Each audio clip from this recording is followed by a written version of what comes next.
Welcome back to the Atlanta Open 2023. This matchup between the UMMC Knight Riders and Raiders Unlimited. Raiders Unlimited winning the toss and seeing, unfortunately for them, Naman Anwar and Mukhtar Ahmed take on the bowling by the scruff of the neck. That was just now Naman Anwar going off the back foot over the covers, moving up now to 25 without loss of the UMMC Knight Riders. Again, the openers, Naman Anwar and Mukhtar Ahmed. Excellent start for this pair. And they're essentially looking to set the table for what you think is going to be a pretty large total here. Conditions are favorable for batting. And that's lofted down the ground. Look at that shot. Oh, very little flourish, but all timing. And it lands 25 yards over the boundary at long on. So Naman Anwar off to the races. 27 from 12 for him. Mukhtar Ahmed just now getting started, 4 from 9. But I'll tell you what, this pair is looking extremely dangerous at the top of the order. As I started to say, there will be batting today you think very deep. Naman Anwar and Mukhtar Ahmed are the openers. Jaskaran Malhotra is in the side and is the captain, in fact. Saif Badar is a great batter. Ali Sheikh, very aggressive. Down the leg side for a wide. Chetan Bishnoi. All of those are people who can bat. Not to mention Joshua and Matthew Trump. So a very strong batting lineup.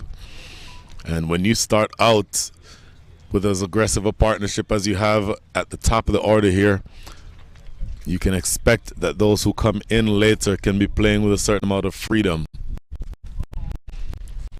So John Searle's been taken apart for the first few balls of this over. First one went for 4, the second went for 6, and then fired one down the left. It does well to come back with the dot ball here.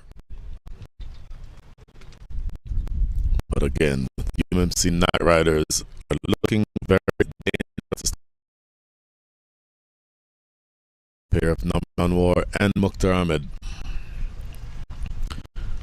Ooh, good full delivery right on the block hole. Takes Naman Anwar on the pad. So good work to be able to get back a couple of dot balls after the frenetic start to the over. 11 runs coming from the first 2 legal deliveries. And now looking to close things out without much more damage is Javon Searles. Javon Searles from the Caribbean, of course. And he's been bowling overs number 2 and 4. Slower delivery. That's well bowled. And a good piece of batting, actually. Because Naman Anwar started to wind up for the big shot, but then changed his mind when he saw that it was a slower ball and just defends it into the covers for a single. So, in fact, that does complete the over. Missed the delivery there, but that is the end of over number 4. Scores 33 without loss.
So 4 overs up. Pankaj Rao to take up the attack from the northern end.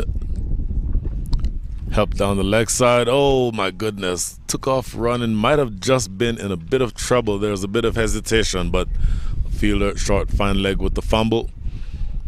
And that results in them running a successful single. So Pankaj Rao, right arm, fast bowler, bowling over the wicket to the right-handed batters. Mukhtar Ahmed again, just now getting started. 4 from 9. Naman Anwar has faced the majority of the strike and has done the most damage.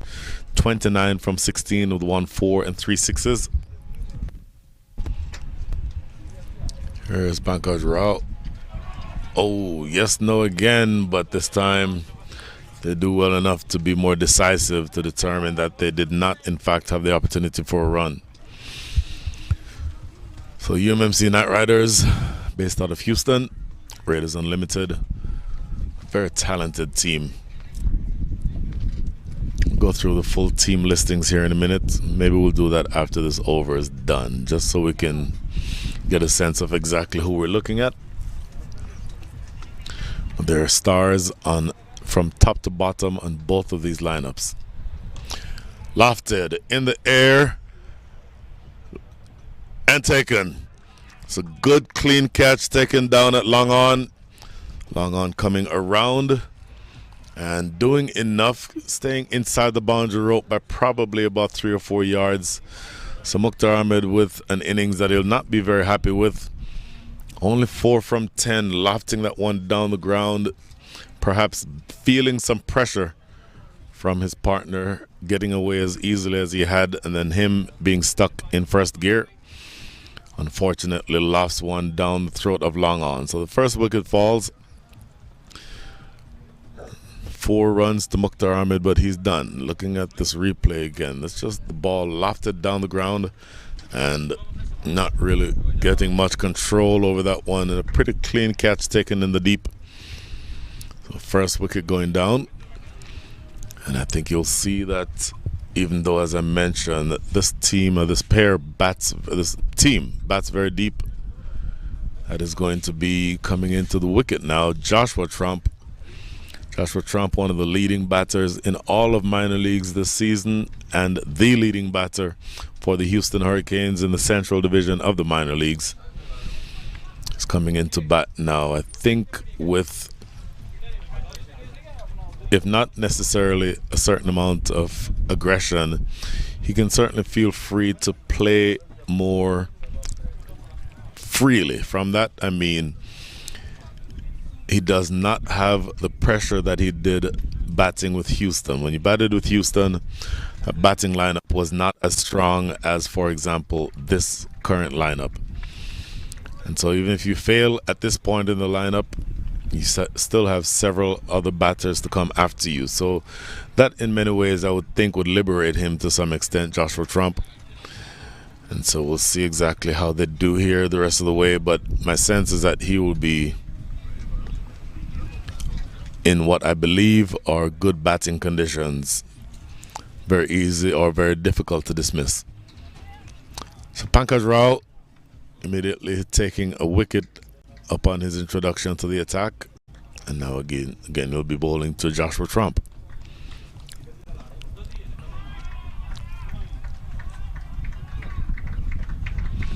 Let's this one go through outside the line of off.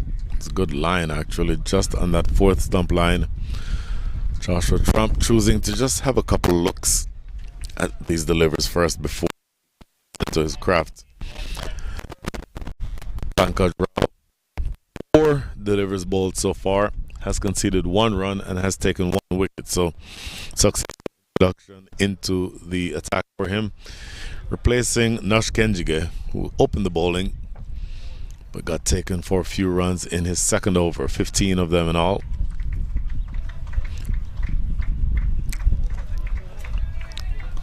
Played square of the wicket off the outside edge of the bat to backward point for no run. So really good over. So again, bear in mind that Pankaj replaced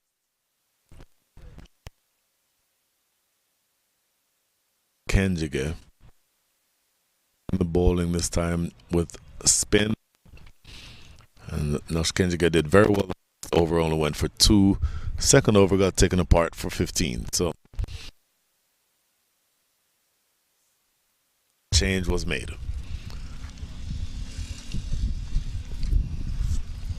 Now a bit of change in the field as mid-on drops back to long on, and deep mid-wicket make that deep third, comes inside the ropes, inside the circle. Oh, looking to force this off the back foot. No run opportunity there. So great overbowled by Pankaj Rao. Takes a wicket, only concedes one run. So at the end of 5, scores 34 for 1.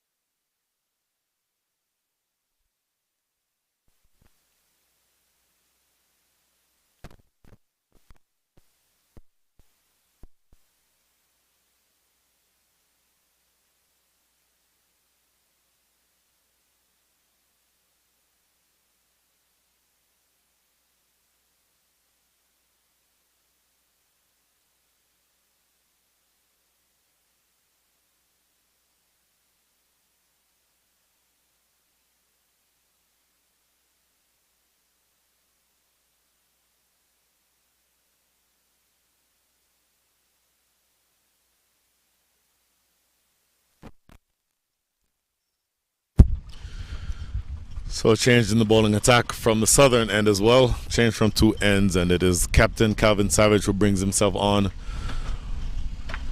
Bowling to Norman Anwar. Looking for a single there, getting it easily. Joshua Trump immediately responding with that delivery outside the line of off, just guided into the offside.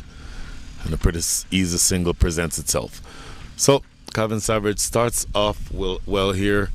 Calvin Savage, of course, one of the premier players anywhere that you will see. Played in the major leagues in this recently completed season. And I think doing well to make sure that his craft is maintained. Short delivery, looking for a pull, and that comes off of the glove and straight through to the keeper. And Joshua Trump not able to find the middle of the bat, and then this time it certainly finds the edge of the bat. The attempted pull just kisses off the edge and sails through to the keeper, and the second wicket is down. So a bit of a wobble here, starting out very strongly by the UMMC Night Riders, but they've lost 2 quick wickets. First Mukhtar Ahmed and now Joshua Trump going back. That is an attempted pull that again just kisses the top edge and goes right through to the keeper. In fact, it was down the leg side. Missed that live because we're square of the wicket here, so it was difficult to pick up the line, but it was actually down the leg side and easily put away. It's a good looking catch. A straightforward catch, it has to be said, but you still have to take them, and so from that standpoint you'll accept it. So 2 wickets are down. The score is 34 for 2.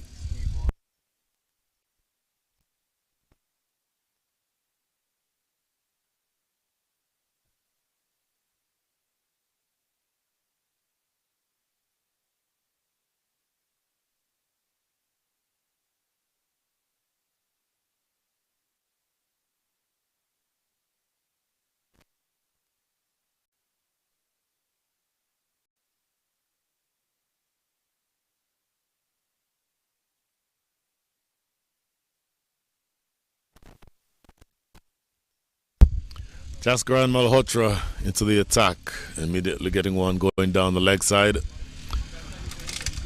Jaskaran Malhotra is the captain of the UMMC Night Riders, former USA wicketkeeper batter, and is one of a handful of players to have struck 6 sixes in an over in an international cricket match. Did that against Papua New Guinea about 3 years ago now. This time he plays it into the offside, a quick single, and he's off the mark. So a good way to start the spell by Calvin Savage. A dot ball or single initially, then gave up or took the wicket of Joshua Trump, and then a couple of economical deliveries to Jaskaran Malhotra, only one of which was scored off of.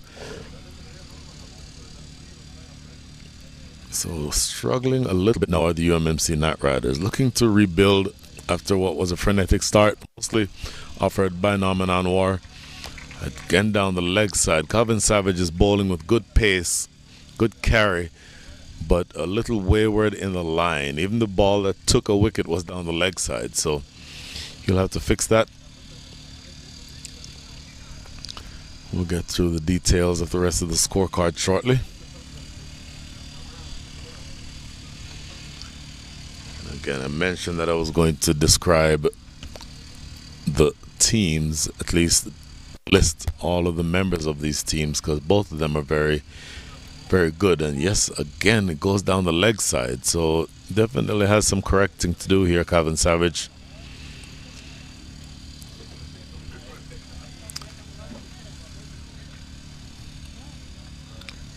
Just going to want to make sure that that ball is on the right line. The line is going down the leg side each time, and yes, you get punished if it's a single, but if it's played, that's always, almost always, easy scoring opportunities down that end of the ground. In other words, you cannot have more than two fielders behind square on the leg side, so that always is going to present scoring opportunities if you bowl that line. Just one ball remaining now in this over number 5. Make that over number 6.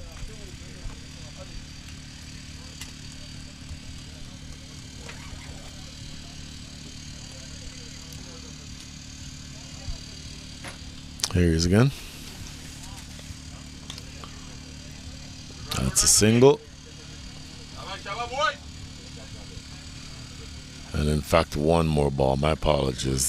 This will now be the last ball of over number 5. Apologies, over number 6.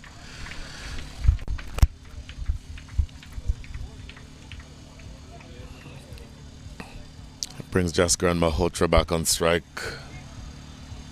Two major leaguers facing against each other. Well played. Wanted to take a single there. It wasn't on. And he lets this one peter out towards the end of the over. That is just 5 from that over and a wicket. So despite a few wides, a good over bowled by Calvin Savage. That's the end of 6. The score is 39 for 2.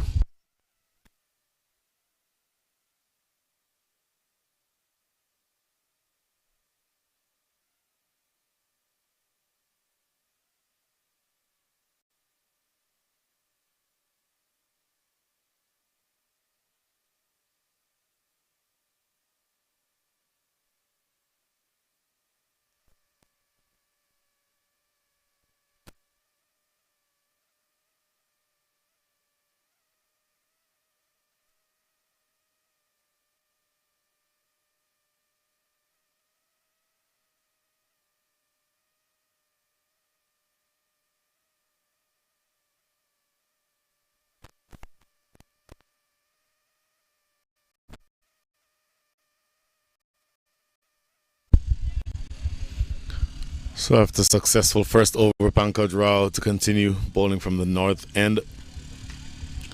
Bowling now to Naman Anwar. Naman Anwar. A good start. And oh my goodness, run out opportunity. Oh, a direct hit there, and he was a dead duck. Jasker Malhotra looking to run on what really was not a running opportunity. Halfway down.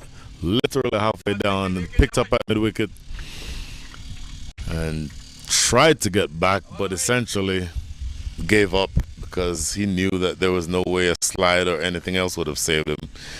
And luckily for him, Jasker Malhotra, that ball was offline, so not able to get anything there.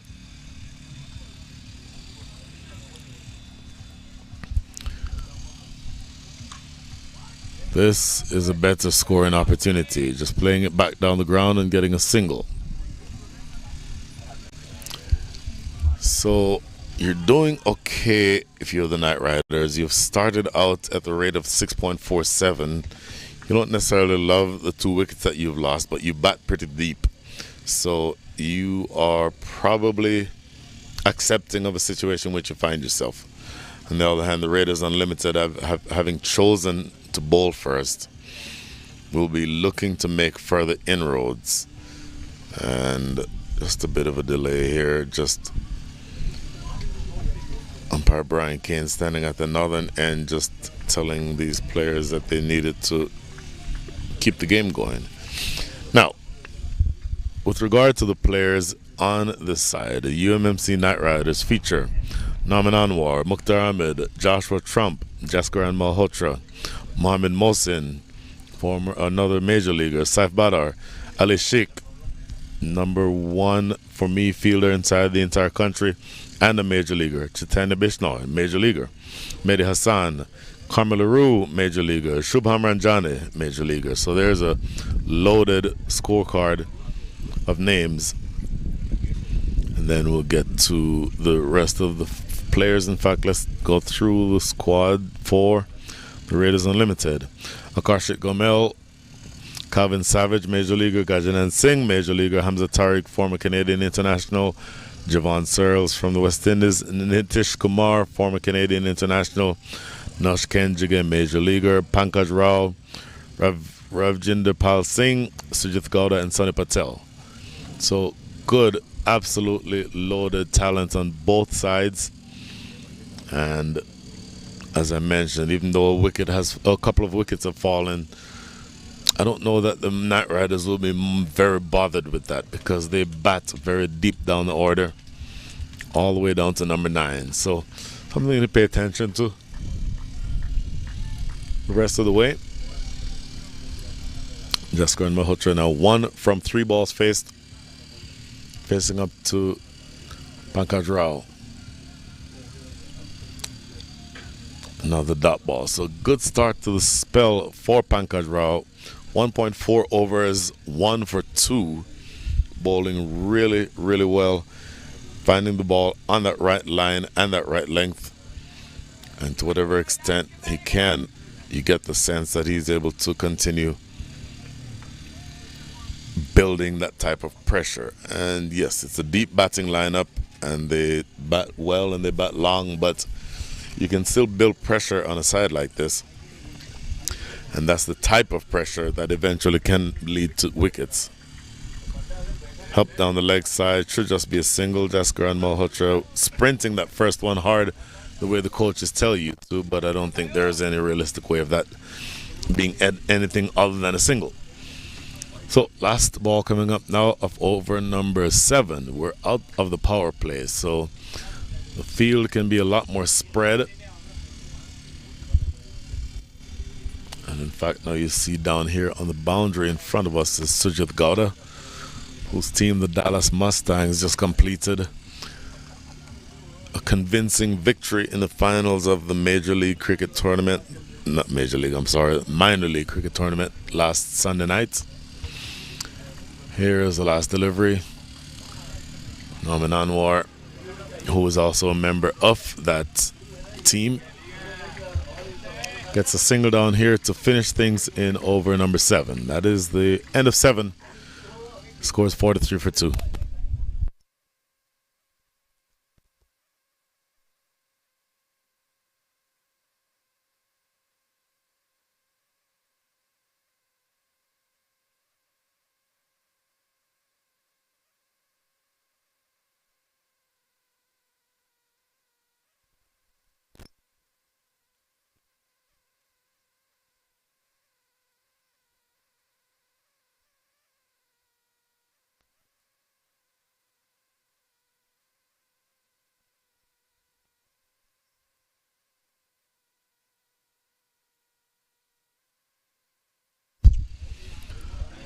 Calvin Savage to continue. Out of the power play, the UMMC Night Riders, having been put into bat by the Raiders Unlimited, are now 43 for 2. 1 for 3 sixes have been struck. So just around 51% of their runs are coming in 4s and 6s. And this first ball is played into the offside. Oh, shy at the stumps. I'll tell you what, that would have been close. Luckily for Norman Anwar, that one was offline. It may just have asked a question or two had that been able to hit Conrad Rogers in the exact right area to be able to make that determination, but luckily for Norman Anwar, he did not have to. So Jasper Malhotra, 2 from 5. So scratching around a little bit, maybe not quite to the extent that Mukhtar Ahmed was, but you get the sense that he'll eventually want to go on the attack. Oh, that's exactly what he was trying there for the big drive. Misses the big drive and it goes through to the keeper. I'll tell you what, truly looking to get aggressive. I thought he was going to, at some point, look to be a little bit more aggressive, but he attempted it on that delivery. And Calvin Savage is a good bowler, just keeping the ball just out of Jasker and Malhotra's driving length, which you appreciate as a bowler. You just have to do what you can to keep the ball out of where the batters would want it. Here's Calvin Savage again. Plays this one into the offside. You cannot get that ball past Nosh Kenjige, one of the best fielders in the country. Of course, he and Aleshiko I mentioned earlier, both members of the Dallas Mustangs. So the Dallas Mustangs very well represented in this match, not to mention this tournament. And on that team of the Dallas Mustangs, to have Aleshik and Nosh Kenjige both anywhere on the field, they are extremely adept at all aspects of fielding and catching. Short delivery, that may be considered a wide, and it is. Here to see the signal coming from umpire Brian Kane, and it is a wide because it's bouncing over the head of the batter in his normal standing position. So when the square leg umpire makes that decision, it's not when the batter is in his batting stance, it's in his normal standing position. So he would have seen something in the background when the batter is standing up straight and use that as a guideline to determine how high those balls are. This one is just run down behind point. It's going to be a single. So in other words, to the extent that you want to have the scorecard to continue to move, that's what you have here. Just finding opportunities to keep scoring, and at the moment looking at what you need to project to. That's always an interesting conversation. Maybe we'll do that after this delivery, because I think there's a long way to go to understand where you might end up. And based on the way the first game went, it was a really impressive opportunity for the Kingsmen to accelerate beautifully towards the back end of their innings. So sometimes the rate does not go, or the scoring rate up to a certain point is not necessarily indicative of what the overall rate is going to be, but it's always good speculation to note anyway. So we'll look at that in just a second. Probably after this ball starts, we'll go through some potential scenarios.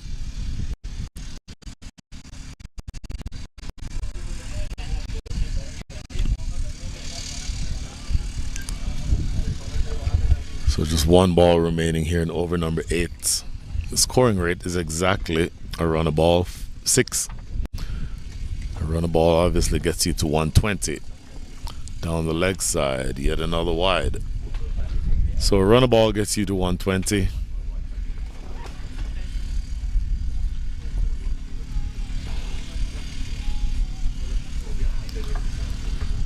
Ten and over from here gets you to 170. 8 and over gets you to 145. So I would think the rate at which they might be able to score would be, with 8 wickets in hand, would be somewhere between 8 to 10 runs and over. So you'd be looking at something around 150 or so runs at a minimum from here. Short worked into the leg side. That's just going to be a single. That is a good looking single to end things here in over number 8. After 8, the score is 49 for 2.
Pankaj Rao, 2 overs bowled already, 2 economical overs. In the start, over number 3. And it's played into the offside for no run. His 2 overs so far have only yielded 4 runs, if you can believe that, and has already taken a wicket. So, truly great start with the ball for Pankaj Rao. Feels like he single-handedly is keeping this score within a reasonable range for the Raiders Unlimited. UMMC Knight Riders, on the other hand, are going to be looking to cut loose sometime soon because you're almost into the ninth. In fact, you're into the ninth over. Sliced away over the top. He was looking to play that straighter, but it doesn't matter. It goes away for 4. The aggression is what mattered. And that brings the 50 up. So again, looking to go probably over extra cover was Jaskaran Malhotra. The ball peeling off the outer edge and flying over the top of the fielder at short third. And Sujit Gowda sweeping on the offside, not able to get over to his left in time. So that's a good, positive intent shown by Jaskaran Malhotra, who is now up to 8 from 11 with that one boundary that you just saw. So let's see how close he can come to finishing things. Plays this well. I didn't mean finishing things. I'm not sure where that came from. But let's see how well he can push on toward what you would think would be an aggressive start. Continuing in that same frame of mind is important. And to the extent that you can continue putting pressure on the opposition, particularly the bowlers, then that's how you build an imposing total.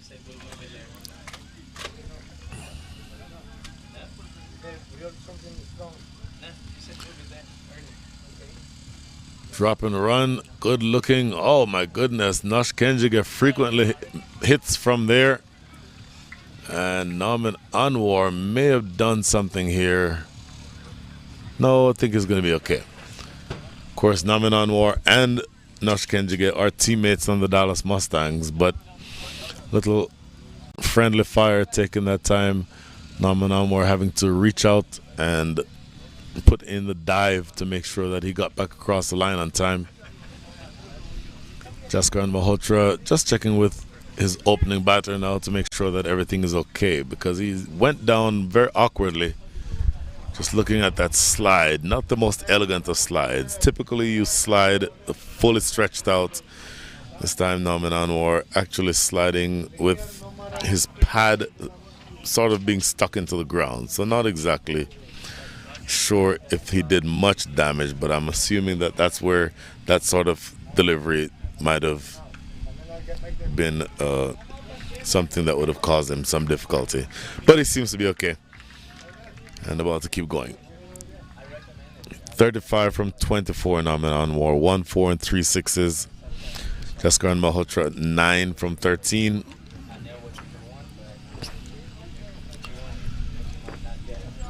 And let's see if that little break in the action may have just upset the rhythm of Norman Anwar.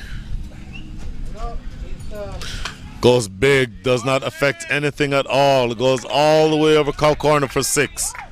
That is a good looking strike. And if you thought that he was in some difficulty with that awkward slide, I think he has just erased any thoughts that might have been in anyone's mind about that. That takes the score to 60. A bit of an interruption while we have the ball retrieved, but this is a great start with the bat for Norman Anwar. He's now into the 40s. 41 from 25, 1 4, and all 4 sixes to be struck in this match so far. Working this one off the back foot down the ground for a single. So this is a good start by Norman Anwar. Single to close things out in over number 9, an expensive one, 12 coming from it. At the end of 9, the score is 61 for 2.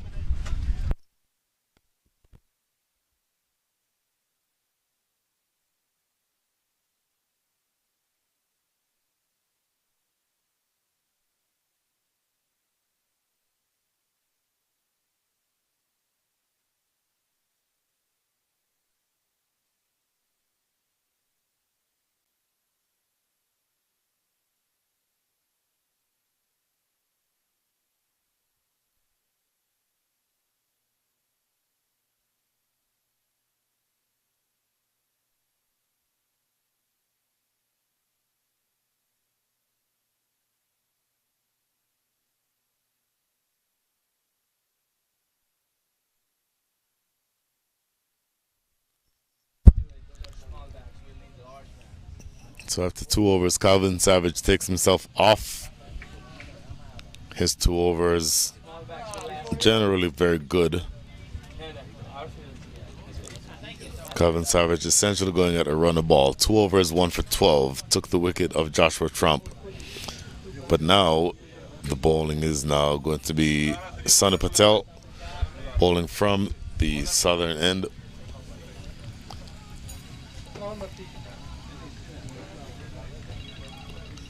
And bowling to Naman Anwar. Sunny Patel, in fact, played, I believe, for the New Jersey Somerset Cavaliers in the match on Sunday. And if that's the case, these two would have been matching up for the second time in several days. First delivery played into the onside for a single. Naman Anwar now 43 from 27 balls faced with that 1-4 and 4 sixes. Jaskar Malhotra 9 from 13 with a boundary.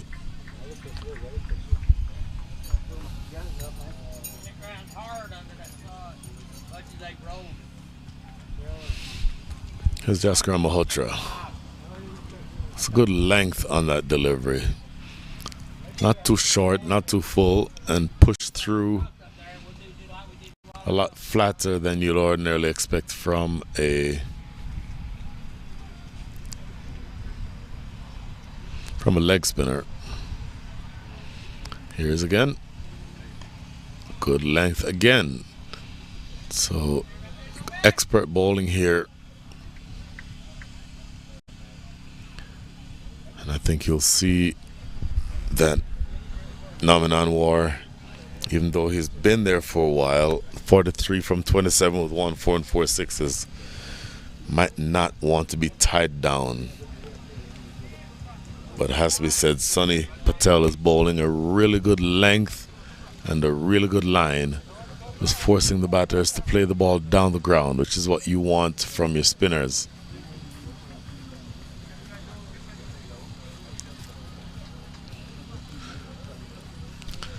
Next delivery. Similar to the other several deliveries. Just short of driving length and not much that the UMMC Night Riders are trying to do other than just get it in the gaps to run singles, which, you know, is absolutely nothing wrong with running those singles. And at this stage of the match, you may be okay with that. But see how long that lasts. This is too full, and it's drilled down the ground. And did it go all the way? No, lands just in front of the ropes for 4. So he had been bowling a very accurate length. That length was just short of driving length, but this one is too full, and he gets taken downtown. That is another 6. Another 4. And that, in fact, is the end of the over. Halfway through the innings, score is 66 for 2. Apologies, 70 for 2.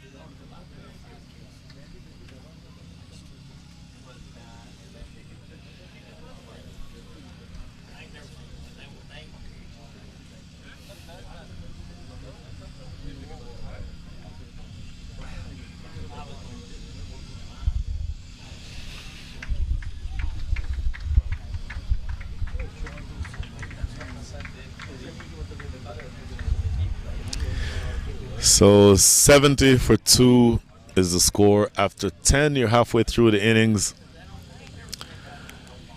Jaskar and Malhotra 15 from 16 with 2 boundaries. And Naman Anwar 45 from 29 with 1-4 and 4 sixes. If he gets another one of these sixes here, then he'll get to a well-played half century. Oh, that does not go where he's looking for it, but he'll get away with it. Looking to pull that much square Naman Anwar, and it comes off the top edge, flies over the fielder at short, fine leg. Goes all the way for 4. So he now moves to 49, Naman Anwar. It will be interesting to see how he chooses to approach this moment in the innings. It's at the stage where you want to be more aggressive, but at the same time, when the 50 or hopefully for him, when the 100 comes reckoning, then normally you find yourself going into a shell because you want to make sure that you get there.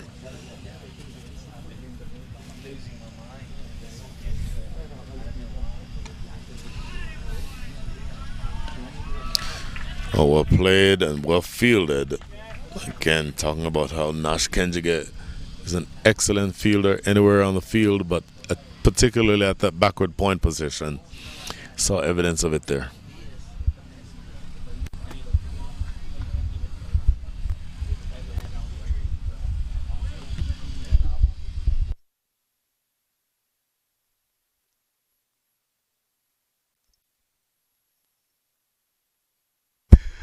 Pankaj Rao again bowling to Nominal War on 49. And that brings up his 50. They get one, that's all they'll get, but that's 50 for Nominal War. Excellent innings for him so far.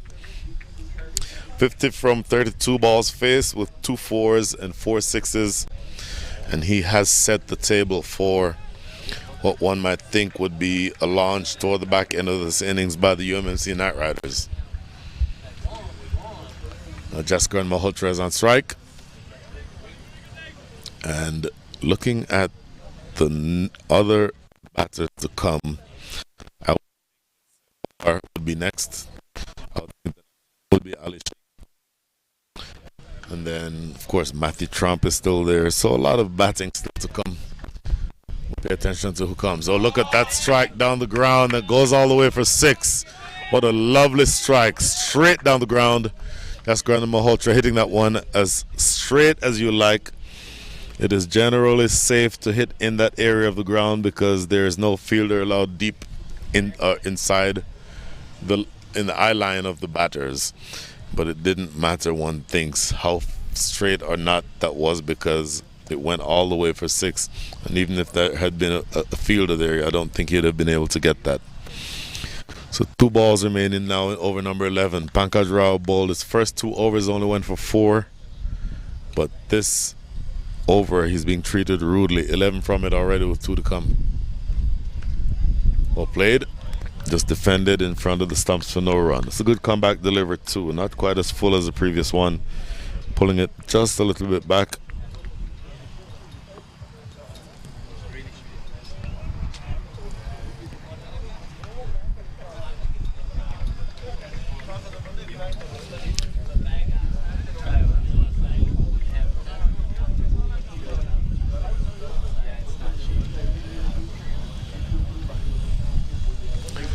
Here is the last ball of over number 11 and worked into the leg side. Nope, I thought they might look for 2, but they'll settle for 1.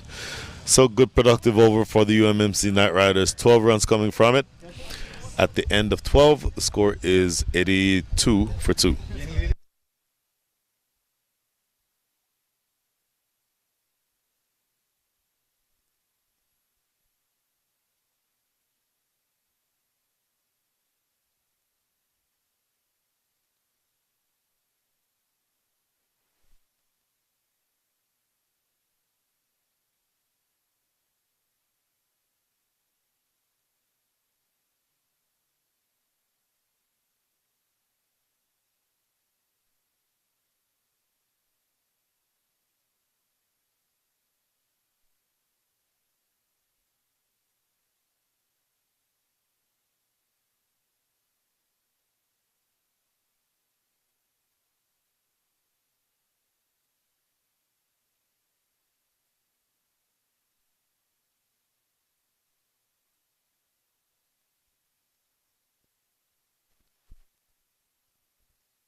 So Sunny Patel to continue bowling from the southern end of the ground, bowling to 2 batters who look very dangerous.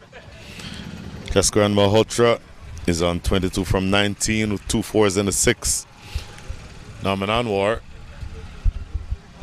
who is currently the non-striker, will be resuming his innings at 50 from 32 with 2 fours and 4 sixes. The UMMC Knight Riders currently scoring at the rate of 7.45 and over. So I mentioned earlier that they might be looking to get something around 158 Their current scoring rate gets them to 149.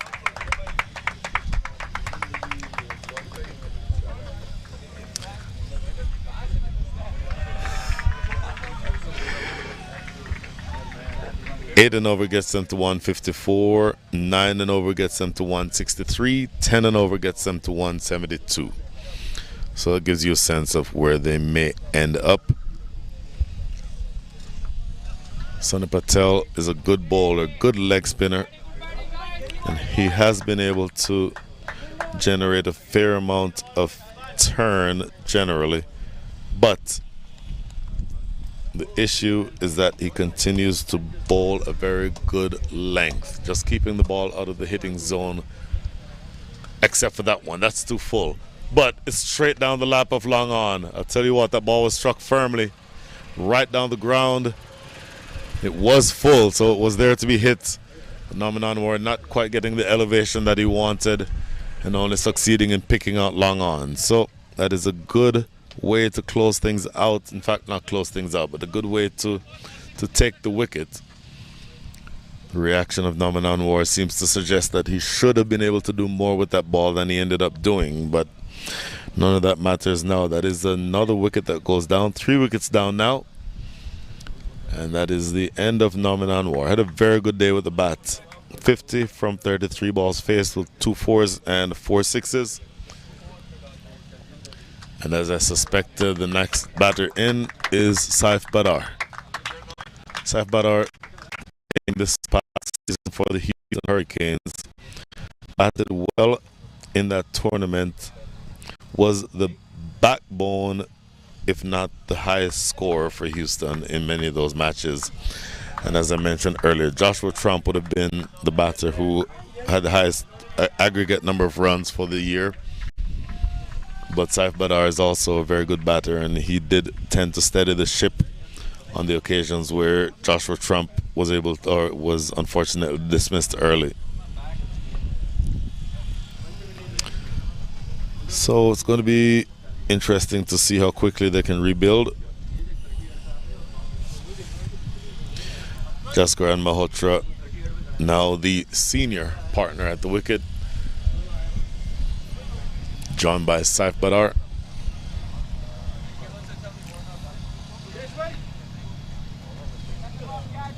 Saw spin be very successful in the first innings, and it looks like you may get the same thing here.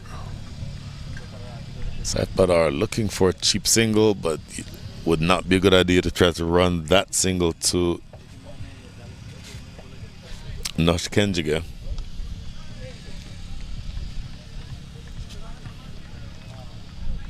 Next delivery. Quick single taken. That's better. In fact, they wanted to have 2, but 2 wasn't going to be there, I don't think. And then look at that, a direct hit from down on the boundary tells you that that was a good decision.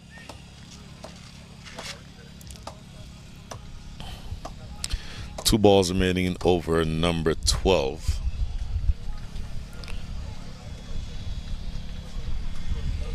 And there is that old saying that I frequently use, that if you want to know what the score is for a T20 match, double the score after 12 overs. That is a dot. So 1 ball remaining, and then we can see what that score may end up being. Played away into the offside. Should just be another single. And that is a single. So that means that the score is 85 after 12. If that old maxim is correct, then you can expect the score after 20 to be around 170. So we'll see how close we get to that. 85 for 3.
So Rushilu Garker back into the attack.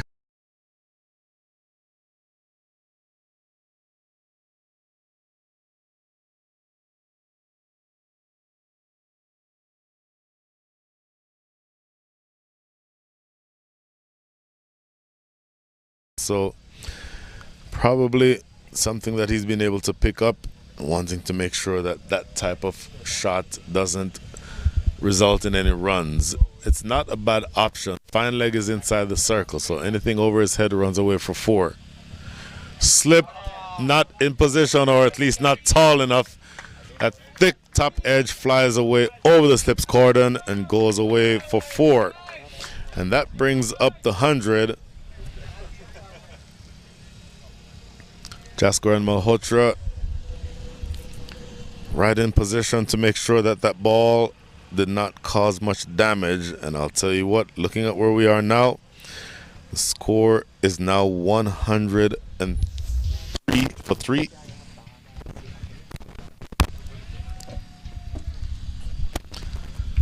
Here's Ugarker again. In the air, no one out there. In fact, it lands just short of the man at deep mid-wicket. So Jaskar and Malhotra showing signs that he's moving through the gears, wanting to move toward something along the lines of what we were talking about earlier, 160, 170. Something in that range would be potentially what they'd be looking for.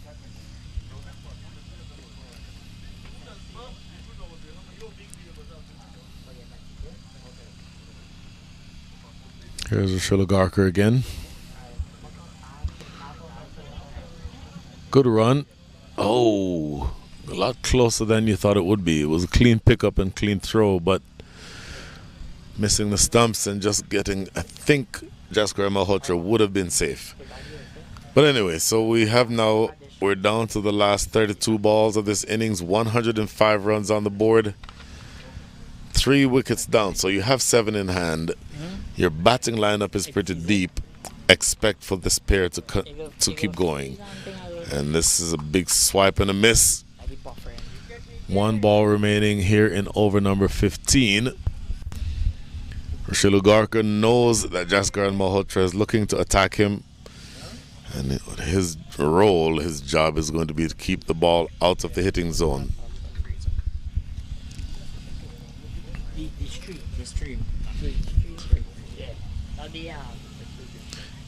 Here's that last ball, hammered down the ground to long on. Clean pickup. That is just a single to close things out. Over number 15 is done. 7 runs coming from that over. And at the end of 15, it's 106 for 3.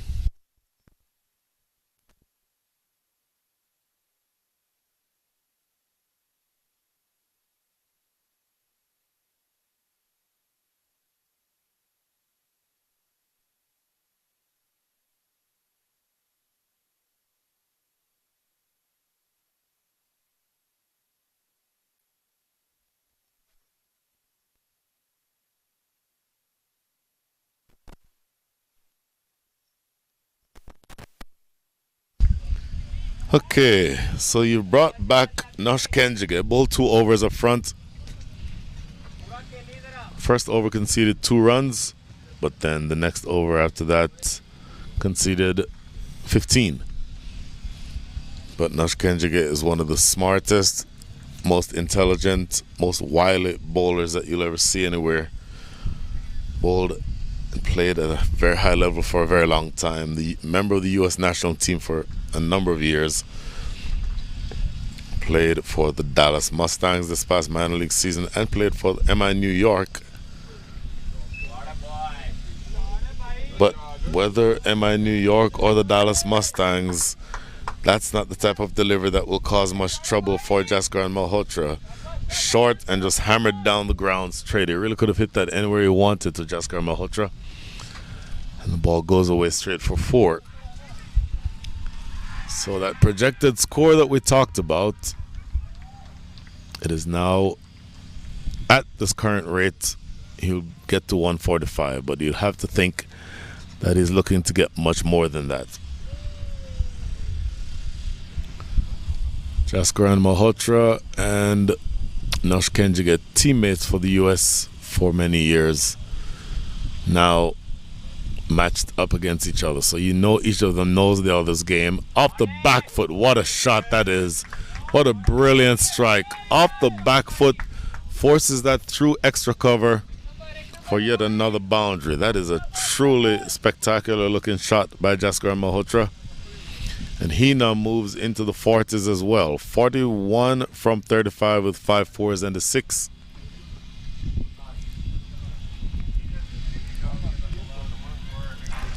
And I mentioned that these two would have known each other for a very long time, would have played with each other for a very long time. And so Jaskaran Malhotra, who is a brilliant striker of the cricket ball, will be looking for ways to manufacture runs. And just that quickly you see a man deep extra cover exactly where that ball just went. Now looking to sweep this away, a long exhorting appeal. And no one is more upset about that than the keeper himself, whose appeal extended long past the time that the umpire already said not out. It's a very loud extended dot ball for the third ball of over number 16. So 3 to come, 27 more to go for the innings.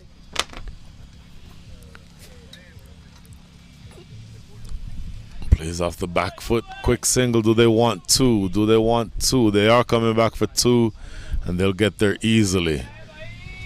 That is good running between the wickets. And just 2 balls remaining now in over number 16. Nosh Kenjige's first 2 overs again, going for 15. First going for 2, the second going for 13. Actually, the first went for 2, the second for 15. So a little bit more expensive in the last couple than he'd prefer. 1 ball remaining now in over number 8-17, and he already has 2 wickets.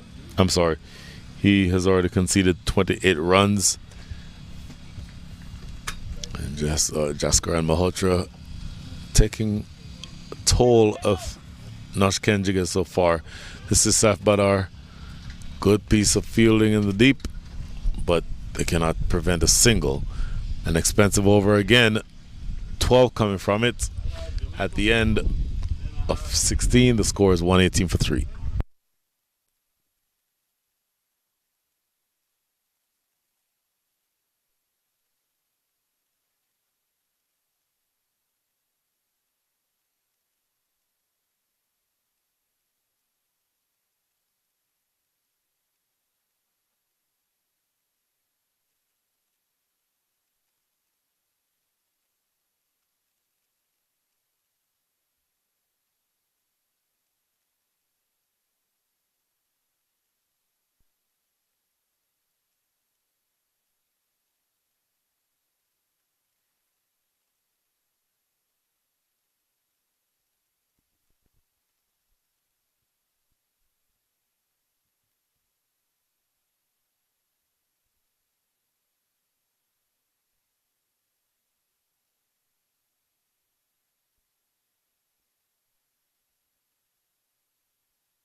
So Rashil Ugarkar, who was actually designated as the impact player today,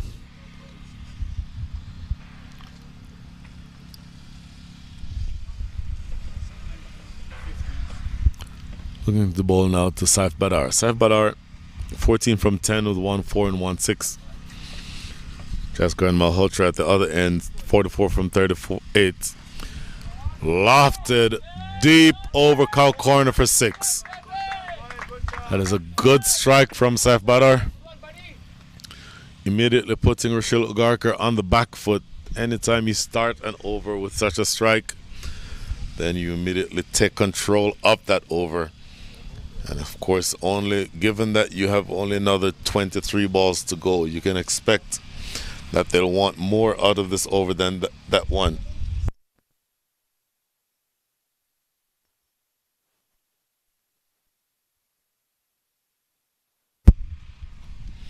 So 124 for 3, 23 balls remaining. Rochelle Garker, 2 overs so far that were relatively decent. 2 for 10, but this first one goes for half a dozen and still has 5 to come. So it's going to be a challenge for the young man, bowling to 2 very experienced, 2 very capable batters. And by the way, Rochelle Garker has a really good short delivery. Sometimes tends to overuse it, but having said that, haven't seen much of it so far. So maybe eventually that might be one that you want to keep up your sleeve just to use as a surprise ball. But as of right now, he's bowling to 2 batters who think whether the balls are too full or too short, they're going to be looking to cash in either way.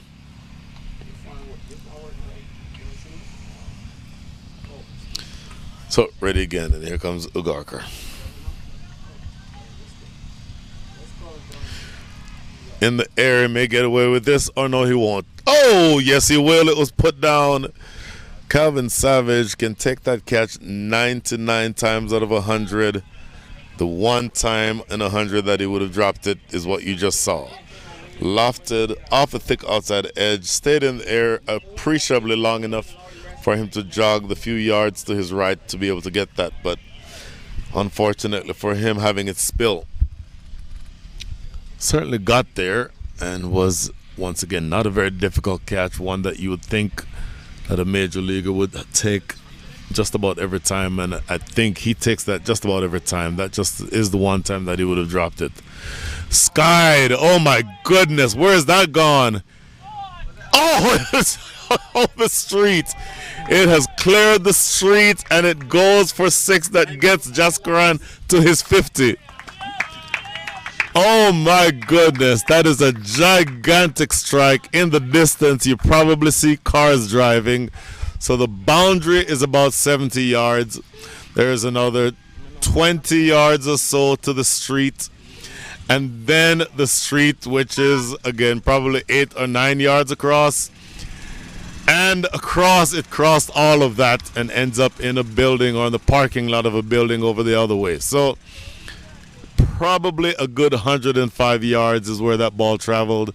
A tremendous strike. Again, one of the few people on the face of the earth, somewhere around 4 from my memory, who would have hit a 6 in 6 successive deliveries in an international T20 or international match. He did his in a 50-over match, September 2021, if memory serves correctly, against Papua New Guinea. He absolutely takes full toll of that delivery. That was 2 straight by Rochelle Garker at Jaskaran Malhotra's pads, and that's not somewhere that you want to bowl. He is extremely strong all around the ground, and that ball needs to be more on off stump if you're Ugarkar.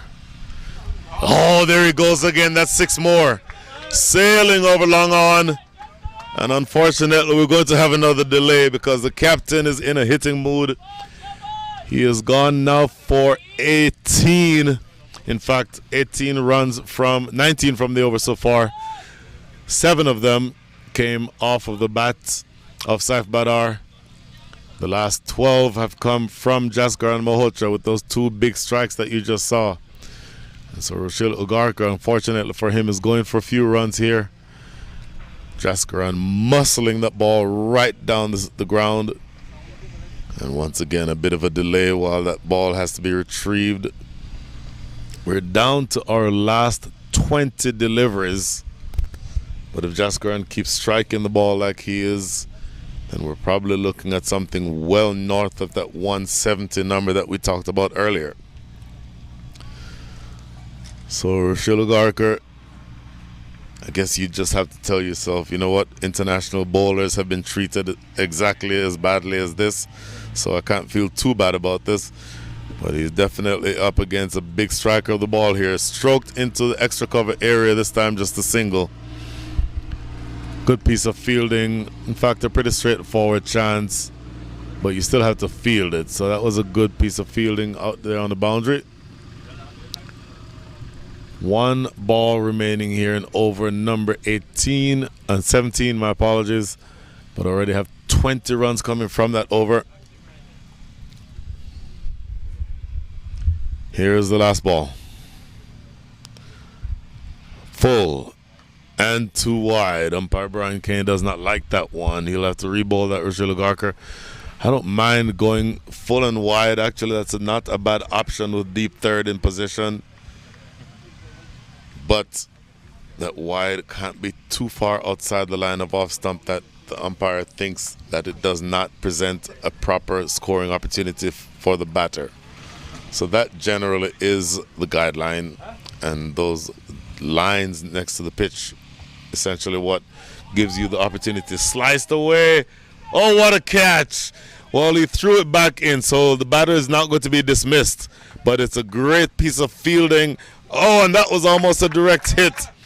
They'll get two. Effectively, what that means is that Nush Kenjige saved 4 runs. That is tremendous work on the boundary by Nush Kenjige. Tremendous to, first of all, catch that and then have the presence of mind to throw it back.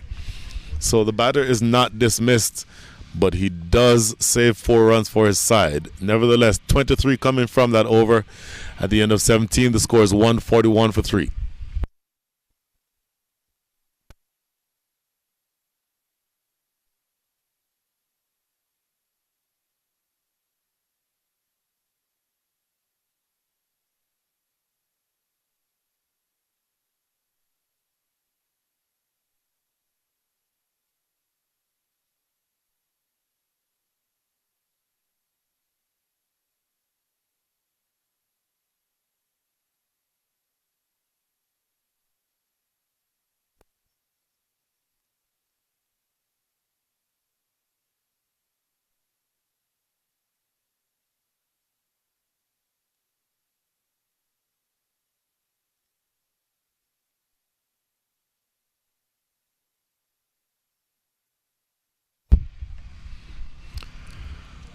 So going back to the strike bowler, Javon Searles,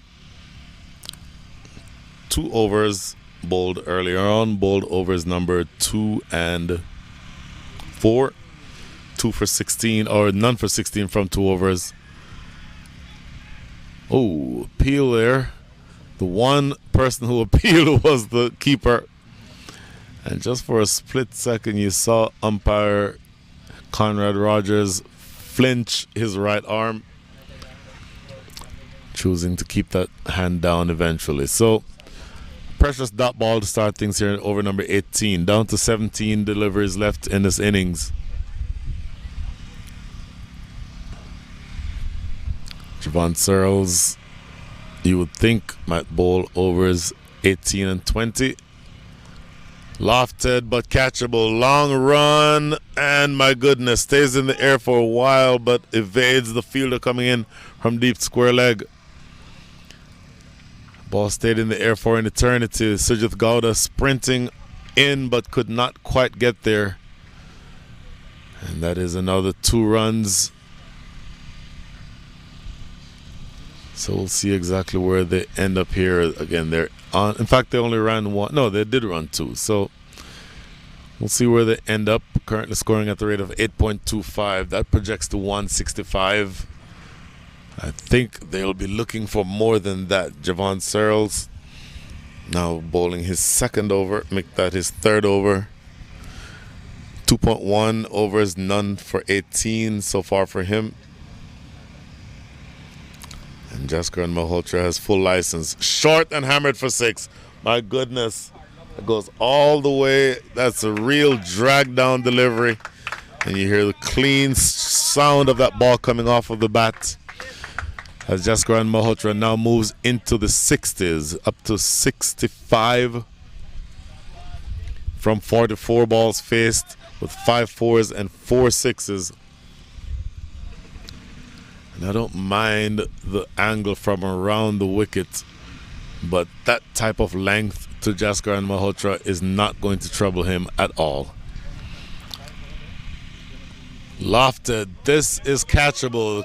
The bowler himself is after it, and he takes it. That is not an easy catch. That is well judged. Absolutely well judged catch. And Javon Searles, after having been struck for 8 runs already to that point in the over, comes back to take the wicket of Jaskaran Malhotra. Good innings, a very good innings for the time that he was out there. 65 from 44, make that 45 with 5 fours and 4 sixes. But that is an excellent piece of awareness by Javon Searles. First of all, to be able to locate that ball. It's not always easy as a fast bowler to collect that ball or to deliver the ball and then collect yourself to go back in the opposite direction to catch. And you might hear the applause for Jaskaran Malhotra, who did very well, excellently. 65 runs, and the new batter come to the wicket is Shubham Ranjani. Shubham Ranjani, who played in the minor leagues this past season. Quality all-rounder. Played for the Lone Star Athletics in the minor leagues, by the way. So quality all-rounder.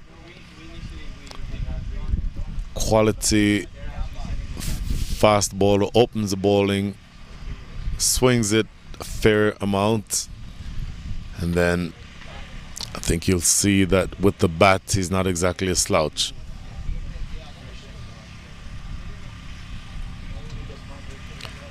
So a few blows landed here by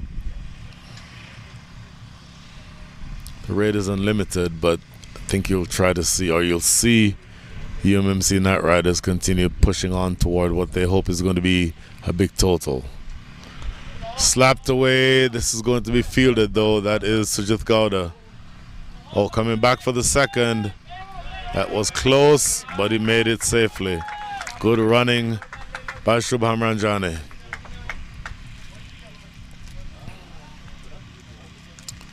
So long way to go here. Still have another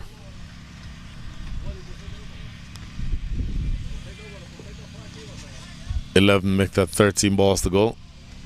This is going to be the last ball of Javon Searles over. Over number 18 in progress.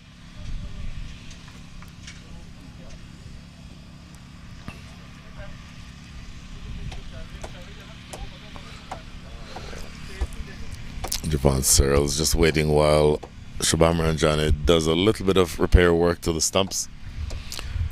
And here now again, just 13 more balls remaining in this innings. UMMC Night Riders, having been put into bat, are at 151 for 4. Shubham Ranjani, 1 ball faced, 2 runs scored. Here is again for the last ball. Stroked away over cover. That may have the legs to get to the boundary. It does. Good looking strike off the outer edge of the bat.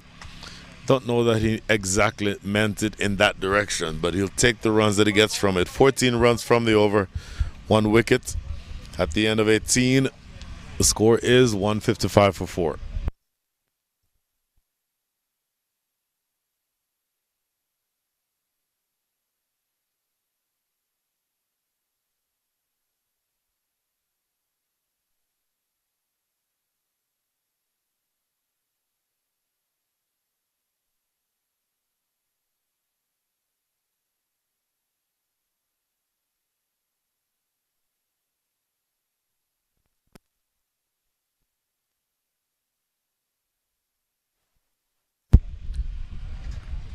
So Calvin Savage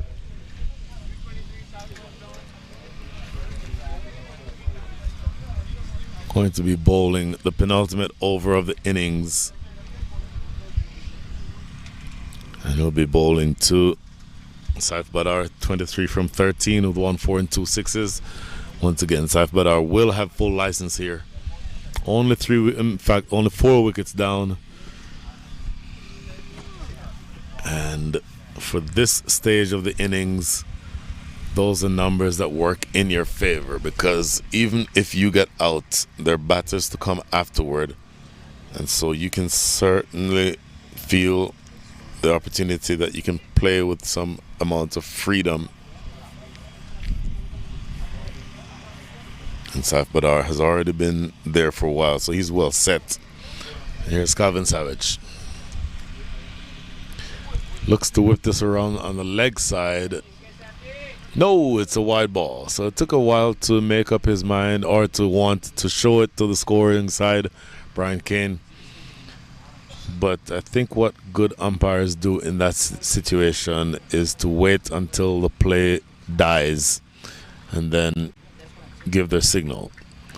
So not a bad ploy at all. You don't want to have that distraction be that you're in the middle of signaling while the ball is still alive. Drilled it down the ground, but straight to long on.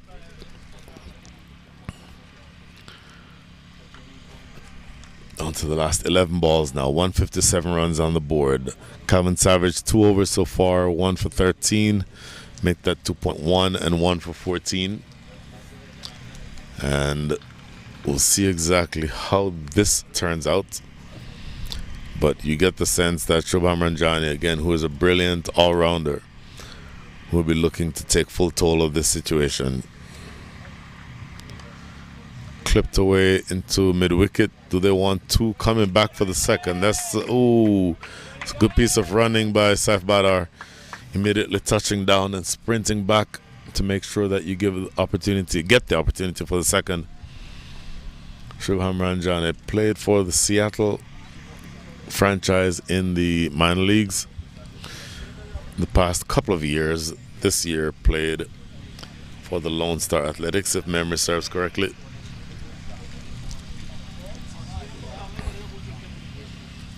Next delivery in the block hole. Do they want 2? I think that's all they'll get. Just that one. So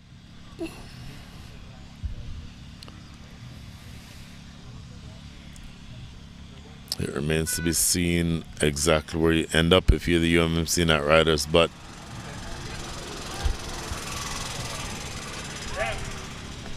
waiting to see where we end up here.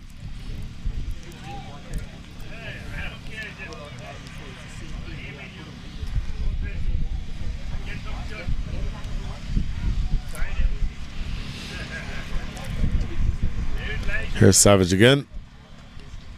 Where has that gone? In the air, and it will land safely in front of mid-off, my apologies. That is all that they'll get. In the innings so far, you've had 10 sixes and 9 fours. And so you're scoring about 60% out of the runs that you've played, or that you scored. You're scoring them in boundaries. Squirted away through the offside, down to deep third for a single. That's all you get there. So in the context of this game, not a bad over. 7 runs already come from the over, but anytime you can concede only 7 runs or just more than a run a ball in the 19th over of a T20 with 6 wickets in hand, you're actually doing very well. And looking for the end of the over now. Calvin Savage will know that he needs to close this one out effectively. Doesn't want to give them anything to hit on this last ball. Down the leg side, looking for a bye. Let's see the signal from umpire Brian Kane. No signal, so apparently that would have come off of the bat. And so that is 1 run to close things out here in over number 19. At the end of 19, it's 163 for 4.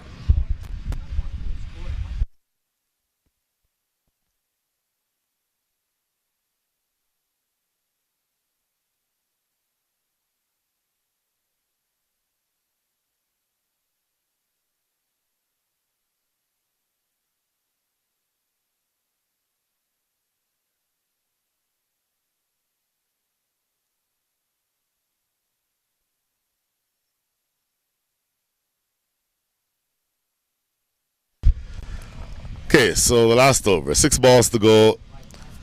Remember, our target score was 170. Let's see how close we come to that. There's Javon Searles now bowling to Saif Badar.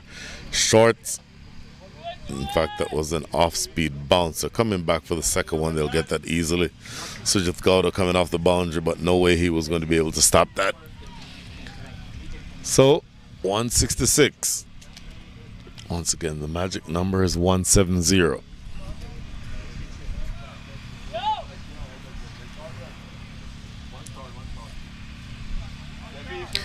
Oh, here we see indication from umpires that one of those 2 runs just now was short.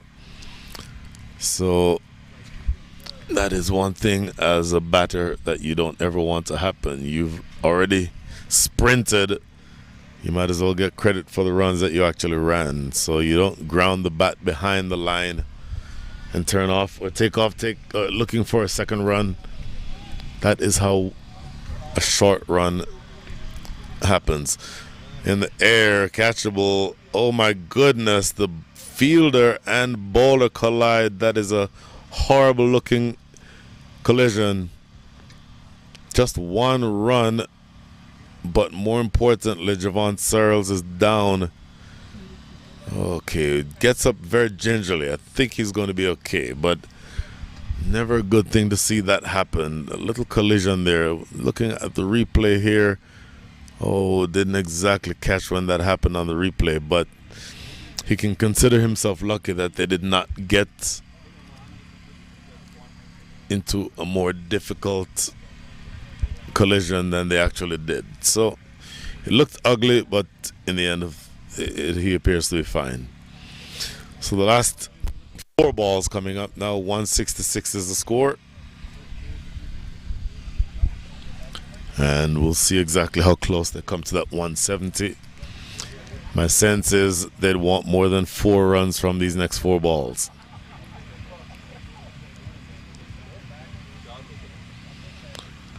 Good delivery in the block hole. They come back for 2 probably. Yep, they do come back for 2.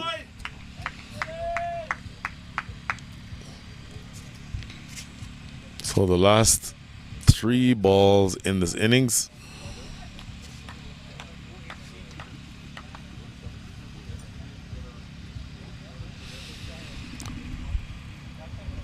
Searles taking a bit of time, probably, potentially still feeling a little groggy from that collision. Next ball. Bang, where's that gone? Catchable and taken. Down the ground to Long On, who judges it to perfection. Just goes at the last second to his knee to make sure that he keeps that down. And so that is the end of a good little cameo by Shubham Ranjani. 12 from 6 with a 4, striking it at a 200 strike rate, but he does get dismissed. So coming to the wicket is the young all-rounder and champion of the minor leagues with the Dallas Mustangs, Ali Sheikh. 5 runs from the over so far. Needless to say, Ali Sheikh have good full license. And he's a left-hander too, so there's the additional complication. Javon Searles, 2.4 overs so far, 3.4 overs, 2 for 34. So he's gone for a few runs, averaging somewhere around 9.3 and over.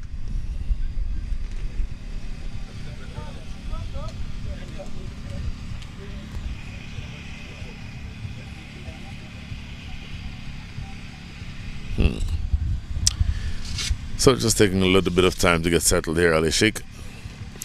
He's now ready. Here's Javon Searles. 2 balls remaining in the innings. Ali Sheikh is swinging for the fences. Doesn't quite make a connection. Coming back for 2, no. He would have been a dead duck. Look at that throw. Good piece of work. And look at this. 1 more run to get to 170 that we called for. So, if the result of this is a single, then I'd be happy to send any lotto numbers that you want in your direction tonight.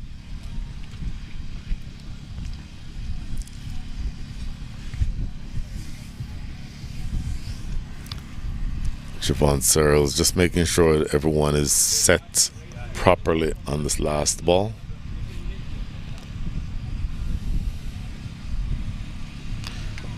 Oh, where's that gone? Down the ground. And they get that one.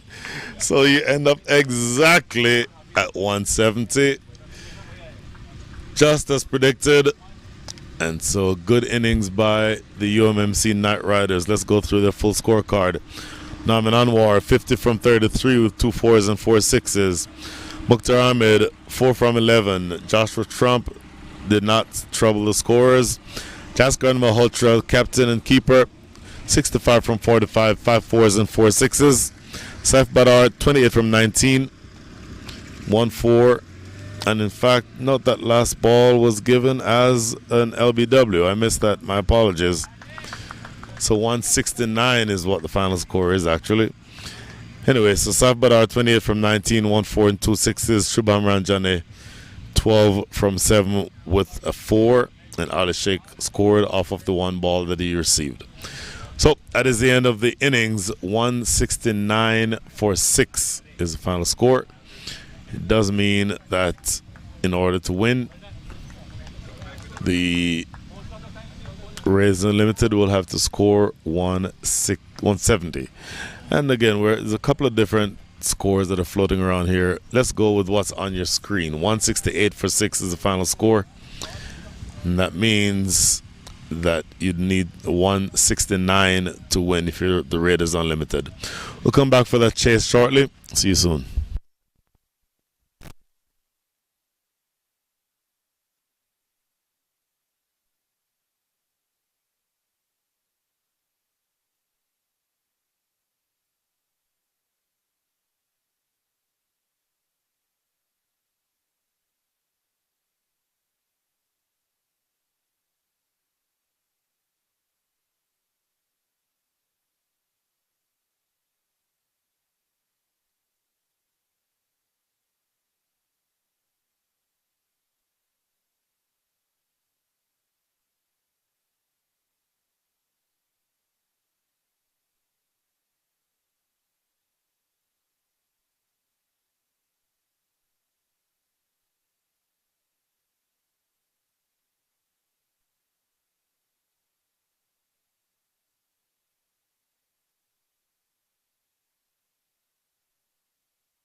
Welcome back to the Atlanta Cricket Fields 2023 Atlanta Open presented by Tyrek Real Estate.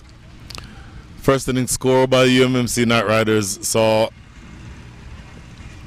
the UMMC Knight Riders get to 168 runs, 6 wickets down, and so now they'll be looking to defend against a total that I think is good enough to cause a decent chase.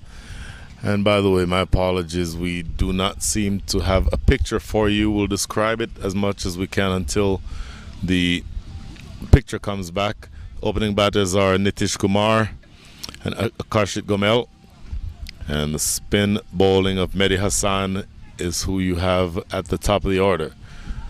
Oh my goodness, that defended to mid-wicket, stays in the air for a bit, but eventually they run through for a single. Good looking delivery, and maybe just playing a touch too early that time, Nitish Kumar, but the ball dying before it got to the fielder, short mid-wicket. So a couple of runs to get started here. And once again, apologies for the fact that you have no signal at the moment, but we'll try to continue describing the action to you as we can. Mehdi Hassan continuing, another good delivery. So 3 balls and 3 singles here on the trot. In order to win this game, the Raiders Unlimited are going to have to score 169 runs, which means that there's another 166 that are needed. Need 166 in the next 117 balls. Mehdi Hassan, left arm spin, clips this through mid-wicket. That should be a couple. A long run down there on the boundary. That's Naman Anwar. Good strong throw back toward the keeper, but an easy 2 nonetheless. So 5 runs already from the over. 2 balls to come.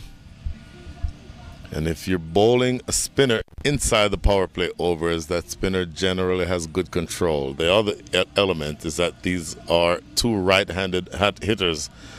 And so the idea would be to try to extract some turn from the wicket, have that ball going across and away from the 2 right-handed hitters. So 2 balls to go now. Mehdi Hassan again around the wicket. Flatter this time and pushing it through. Defended back down the stumps for no run. So 1 ball remaining here in over number 1. The required scoring rate is 8.56. You need to get that exact target, about 9 runs and over from here to win. Continue watching those numbers. Here's the next delivery. Defended for no run. So good close out to the over. Those 2 deliveries, those last 2 were bang on target. 1 done, 5 without loss.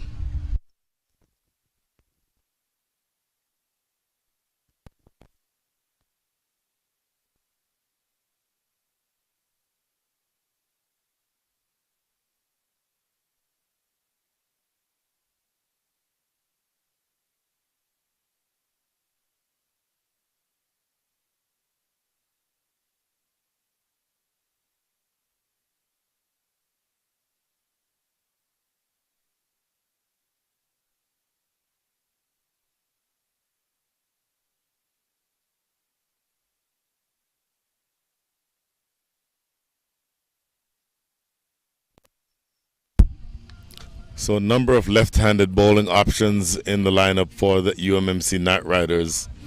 And this man may be the quickest of them all.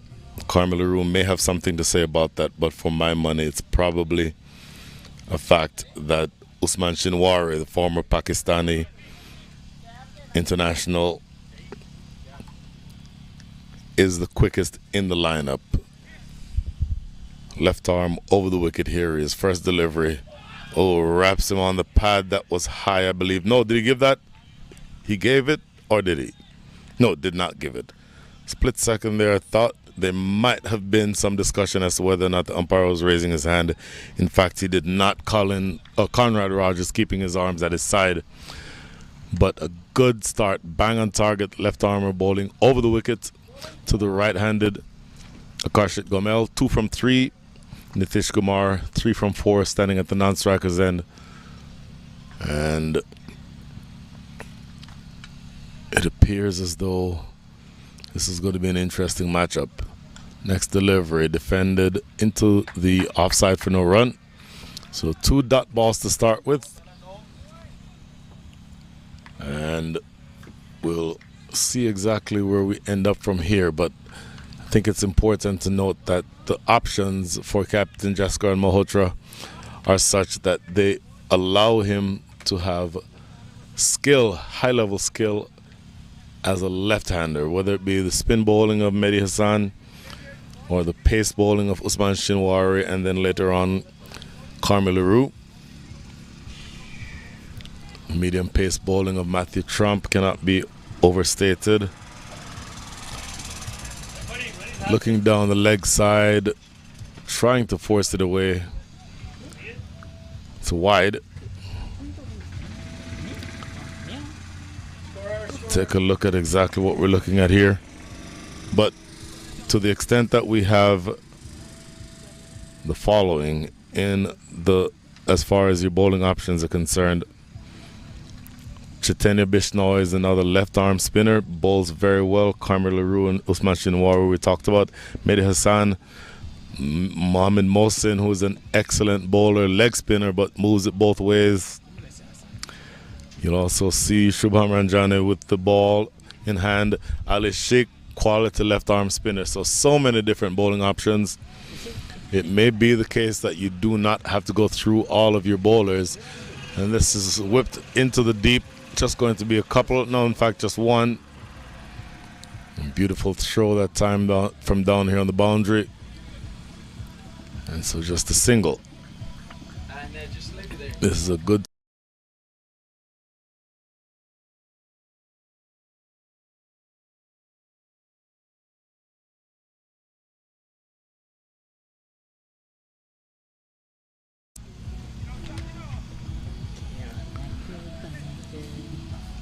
Still inside the power play, of course. The first 6 deliveries,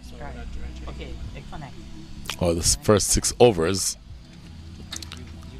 or the power play overs. Good delivery here, bang on target. So in the power play, only 2 fielders allowed outside the circle. And that means that the only 2 outside right now are deep square leg and very square deep third, almost like a backward point on the boundary. And so with 1 ball remaining, make the 2 balls remaining in over number 3. Make that over number 2. We'll see where we end up. No image. Restarted. Good delivery again, bang on target. And then, okay, apologies. Now it's the last ball of the over. And a good start with the ball. 2 runs coming from the over so far from Shinwari. And again, I'm continuing to talk you through what I see. My apologies that we've lost temporarily the activity on the field. Eventually we'll get those graphics back, but in the meantime I'll continue to describe what I see. Last ball coming up now in the 2nd over. Shinwari. Lovely sound off the bat, but straight to mid-off. Carmi LaRue is there to make sure that no run is scored as a result. That is the end of over number 2. Continuing to work on our issues as you all take a break with us. We'll be right back.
Okay, so double left-handed pace attack. Carmel Leroux into the attack, but immediately spanked through the offside. This may get to the boundary. It does. Too short, too wide outside the line of off stump. And Nitish Kumar only too happy to spank that away for 4. So in fact, that was a Karshik Gomel. Nope, Nitish Kumar, my apologies. So immediately starting off with a ball too far outside the line of off stump. Nitish Kumar watches from the other end as a Karshik Gomel cashes in the ball outside the line of off. So you don't get 162 more runs easily, but that's a good way to start. Off the back foot, hammered over the top of the bowler's head for 4 more. A solid strike that time, Akarshit Gomel. And Akarshit Gomel actually led his team in batting this year. That was the Dallas Euphoria Giants. Was the leading run scorer on the team, had the highest number of 4s and 6s. So he's certainly not somebody who cannot score runs. And starting off here with 2 solid blows, one square of the wicket, the other down the ground. So you're going to have to be careful here. Needs to be treated exactly like the batter that he is. Carmel Leroux maybe getting that one a little too full, the previous one too short. Skied and catchable. Mid-on there. Mid-on does not even touch it. Oh, he's not going to be happy looking at that. It was in the air forever. He had all day to judge it. And boy, he is going to want to have taken that. Akarshik Gomel does not give you very many chances. And ultimately, he did not even come close to that ball. So it stayed in the air a really long time. He had all day to look at it, but ended up not catching it. That might have been Shubham Ranjani. He's a much better fielder than that. So 4th ball is defended in front of the stumps for no run.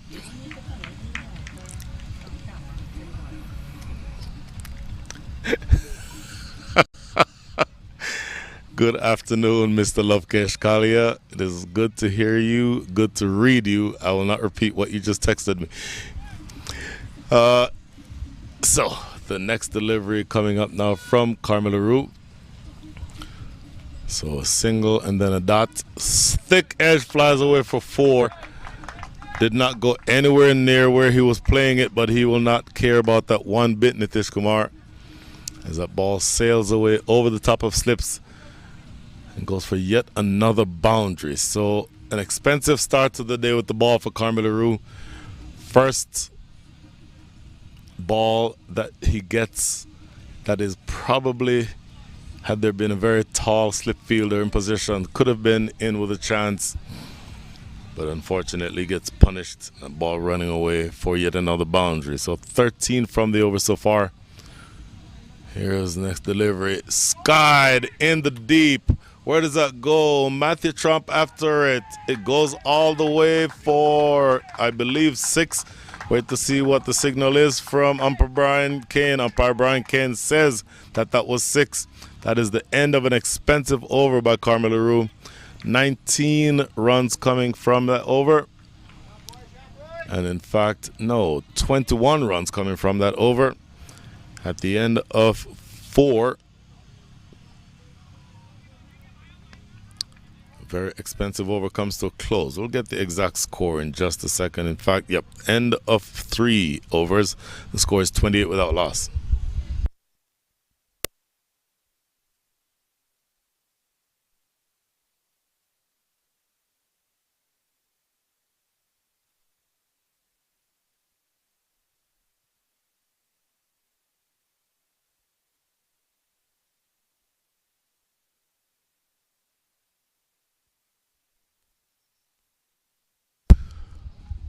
So really expensive over that time by Carmel Leroux. 21 runs coming from it.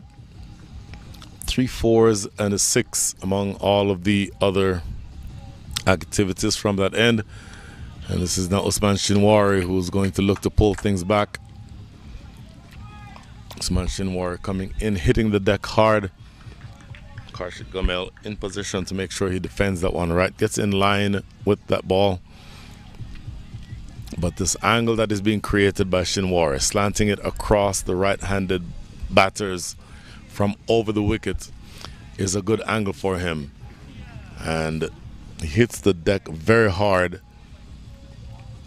It's going to be interesting to see if he can continue, because if that line is outside the line of off stump, then he can be very dangerous. In the air, nobody out there coming toward us here at deep mid wicket for yet another boundary. So both of these batters have gotten the memo that they need runs and they need them quickly. The scoring rate, the actual run rate, is 9.6. And believe it or not, they're going above the required rates. The required rate, 8.22. So very, very long way to go, but this is a brilliant start by the Raiders Unlimited.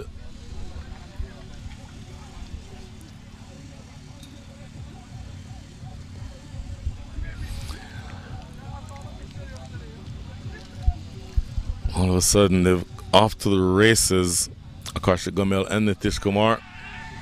Next delivery. Good ball. Bang on target this time.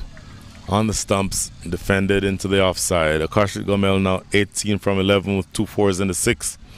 Nitish Kumar 13 from 10. Also with 2 fours and a 6. And in fact, you're looking at the two batters who led their respective teams in runs this year, because Nitish Kumar did the same thing for the Lone Star Athletics in the Central Division.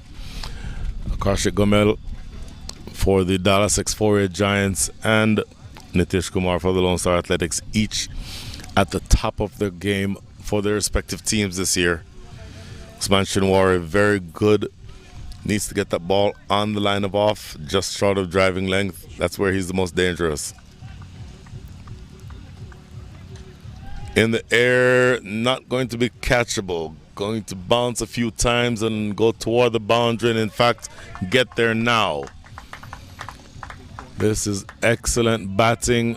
This pair knows that they need quick runs and they're going after it with all guns blazing.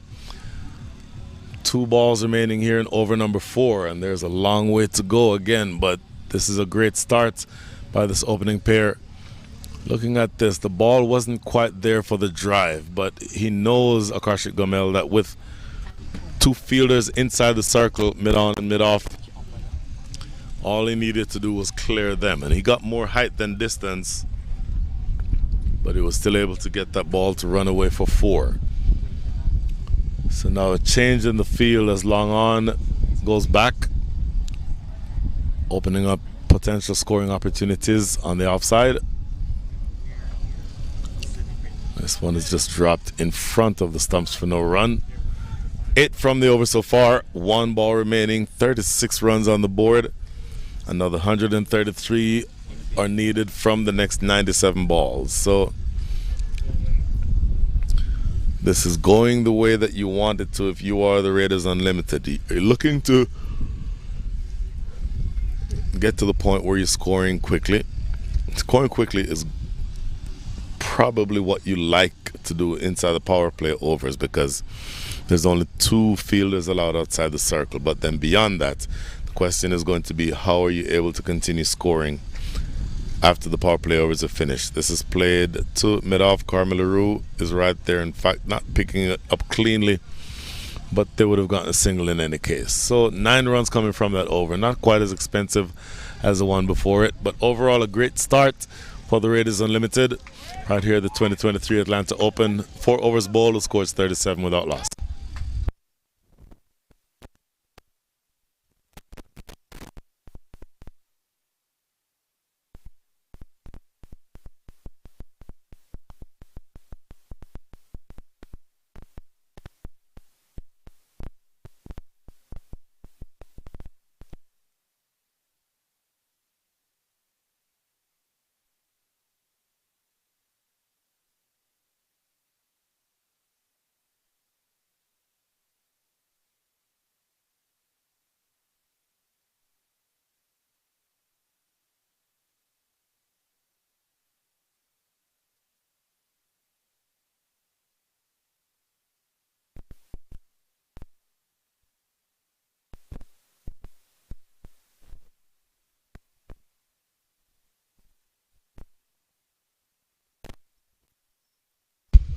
So Carmel LaRue back into the attack, just going to make sure that he bowls a better over than the first one that he bowled.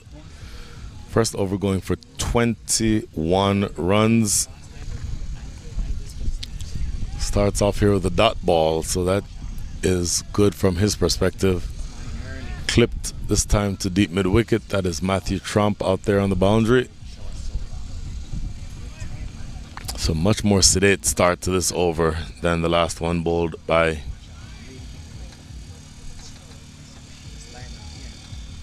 Carmelaru. Carmelaru, of course, playing in the major leagues as well as in the minor leagues. Major leagues, I believe, if memory serves correctly, played for the Washington Freedom. And then this most recently completed minor league season played for the Philadelphians under the captaincy of Jonathan Fu. So two relatively sedate deliveries to start with. First a dot ball, the next a single. Now looking to bowl to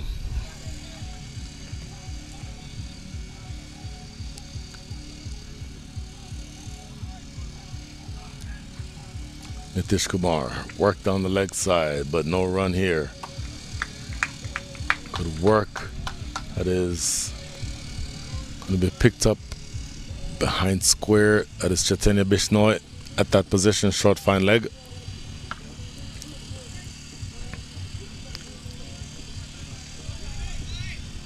So 3 deliveries and just 2 runs, in fact just 1 run from the over so far. Make that 4 deliveries and just 1 run.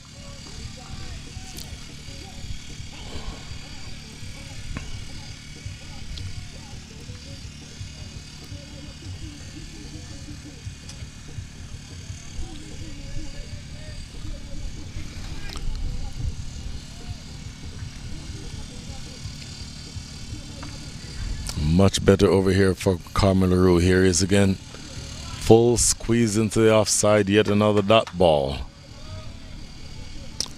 And so I have been corrected. I stand corrected. It is Mr. Athernaki who somehow has realized that everywhere I go, his son does well. Athernaki, the father of Ali Sheikh, has corrected me. I'll get back to that correction in just a second. Stroke down the ground just for a single. Good looking delivery. And a much better over here by Carmelaru. So back to Mr. Athernaki. Carmelaru played for the San Francisco Unicorns in the major leagues and the East Bay Blazers in the minor leagues. So thank you for that correction, Athernaki. That is the end of over number 5. A much better over that time from Carmelaru. The overall score is 39 without loss.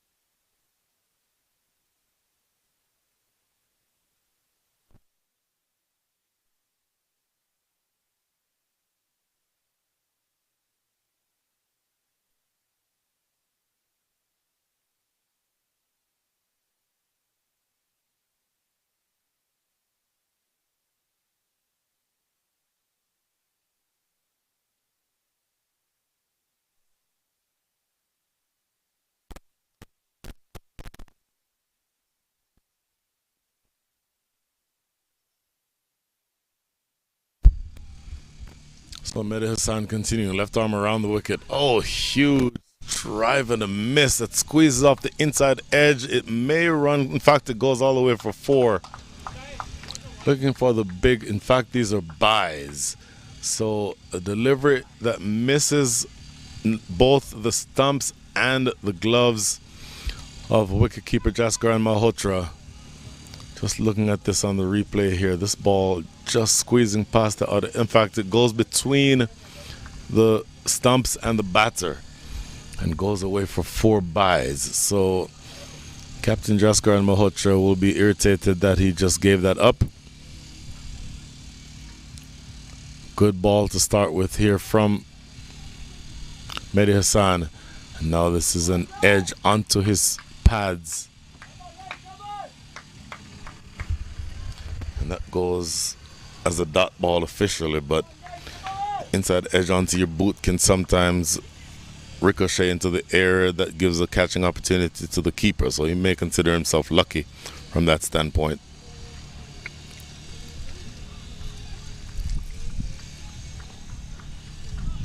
Good ball and defended into the offside. So very frenetic third over. The third over is the one bowled by Carmel Leroux. It went for 21 runs, but apart from that, take that over away and you're into the fifth over now with just 22 runs on the board. So all in all, that is a great start with the ball, except for that one over, but the correction has already been made. Oh, looking big. Same thing happened again. Did that happen what I think just described? To the naked eye, it appeared as though it edged onto the exact thing that I just described. Like it potentially could have edged onto the foot and then ricocheted into the air for a catch. At least that's what the fielders are trying to indicate happened. But let's see. Hard to see there on the replay, but it did look like it bounced up, and then we're having that conversation again. The umpires are going to talk about it and then think, or at least agree, that that's not out. So it did happen exactly like I described potentially could happen.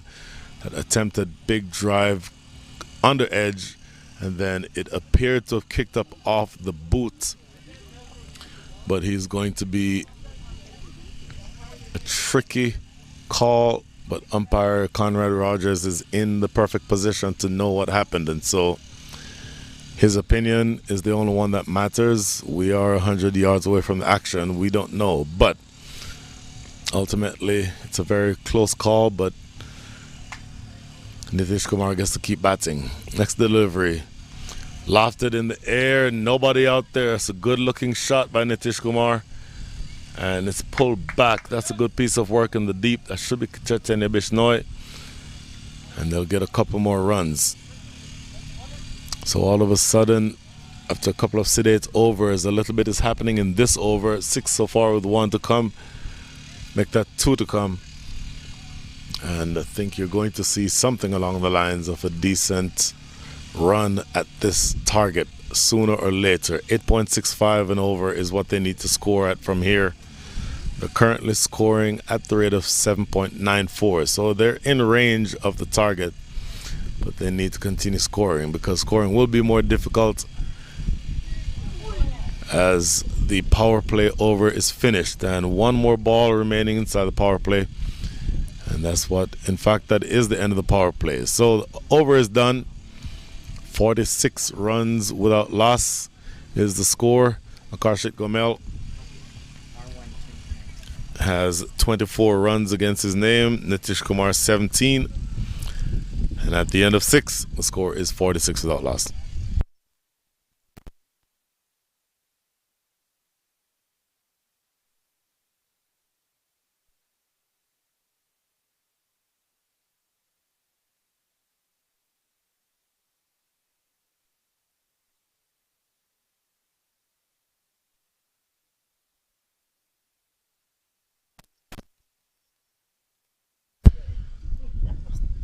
So Shubham Ranjana is the bowler who takes over from Carmel Leroux.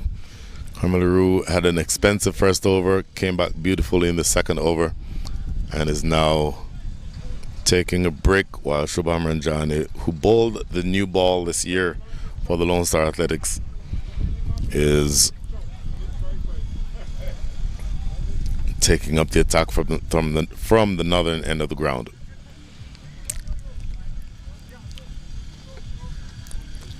Bowling now to Nitish Kumar.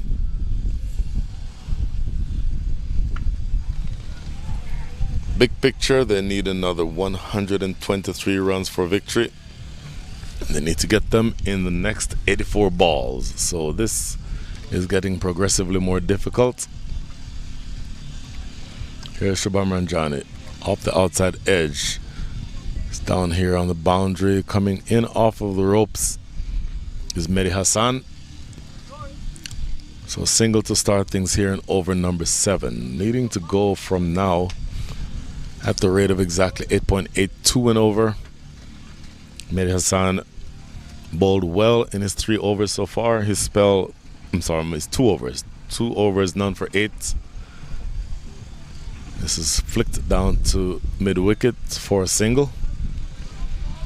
And I think the UMMC Knight Riders will be happy conceding singles at this stage.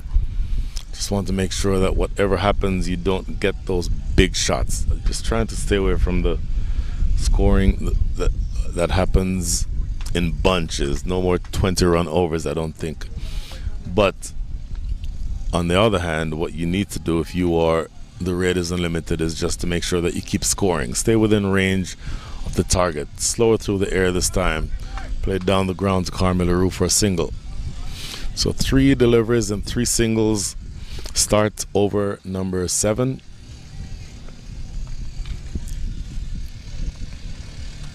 Karshit Gomel, 19 from 22 with 1 4 and a 6.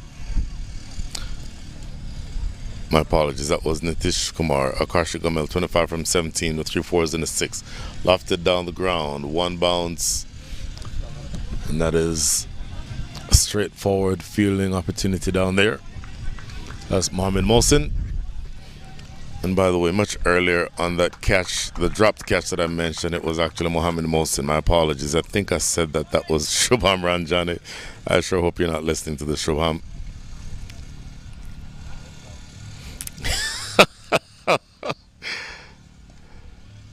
I would agree with you, Mr. Naki. A dot ball here. And we're down to the point where there are only 2 balls remaining in this over. It's also the case that 80 runs are remaining and you need 120. 80 balls are remaining, you need 120 runs. So, required rate is now officially exactly at 9. You need 9 and over from here to win. And you need to stay within range of that number if you're the Raiders Unlimited. Well played, dropping it to backward point. Usman Shinwari not going to be able to do anything much with that. Cannot prevent a single from scoring, but that is the end of a very good over. Just 4 runs coming from that over. 50.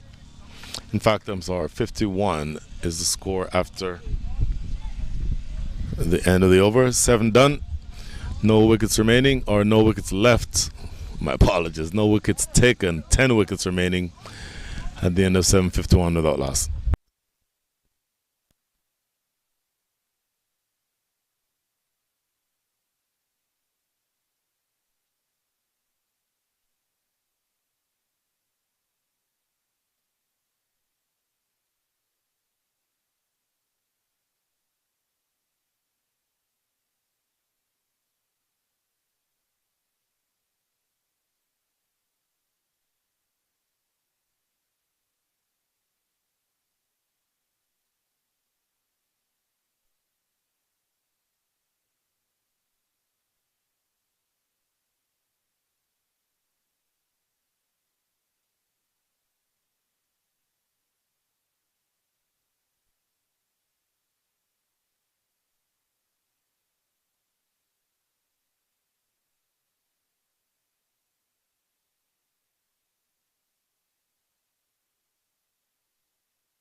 Back to live action here. First 2 deliveries of this over being bowled by Mehdi Hassan.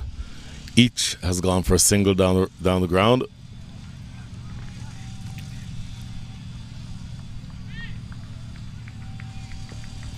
And once again, you're chasing at this stage 100.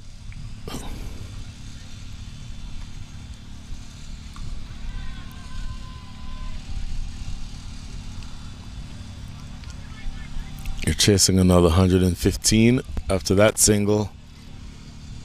115, and you only get to do it inside of 75 balls. So that required rate is now starting to become a consideration. 9.2 runs and over you need the rest of the way. But no wickets have been taken, so you can continue staying within range as long as you continue getting singles and keep the scoreboard ticking. That's really what's required from here. But you don't want to see that required rate continue to climb. So I am anticipating that at some point you're going to see one of these two decide to take on the bowling. It's lofted down the ground. It's in the gap though, and it goes all the way for 6. It was dragged to cow corner, dragged it wide up long on. And that is Akarshit Gomel. I was about to say that I suspect that it's going to be he who takes the attack to the Raiders or to the UMMC Night Riders. So 1 ball remaining here, 9 runs from the over so far. And let's see exactly what happens on this last delivery, because Mehdi Hassan bowling well. Oh, he knocked him over. Quicker ball. Looking to force it away again in the direction of the leg side, and Karshik Gomel essentially plays across a straight delivery. So that changes things just a little bit. Karshik Gomel looking to accelerate, but goes across the straight ball and loses his off stump. Looking at this replay here internally, this looks as though it was just pushed through at pace and immediately walking back, because he goes right across the line and loses his leg stump. First wicket down, and the batter coming in now to replace Akarshit Gomel is going to be Sujit Gowda. Both of these teams have star-studded lineups, so in many ways one can be representative or can remind you of the other in terms of the amount of talent that they have. Anyway, overdone, 60 for 1.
Shubham Ranjani over the wicket, now bowling to Sujit Gowda.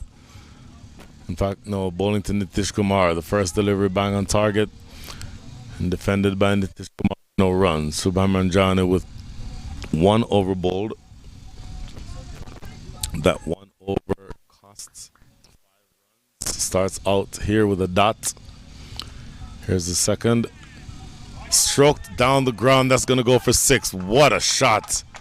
The first time it hits is on the fence, and that fence is a good 20 or so yards past the rope. So that is a heck of a strike by Nitish Kumar. And again, he contributed in getting them off to that great start. And so even with the fall of that last wicket, a good start so far by Nitish Kumar. Sliding stop that time by the fielder running across from mid-wicket. And a bit of athletic fielding there.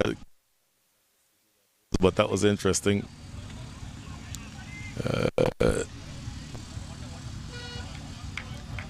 Looks as though it was Chaitanya Bishnoi.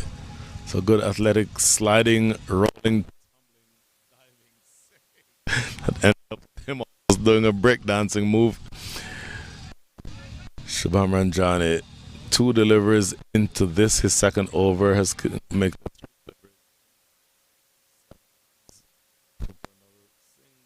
Mohammed Mohsen choosing to throw.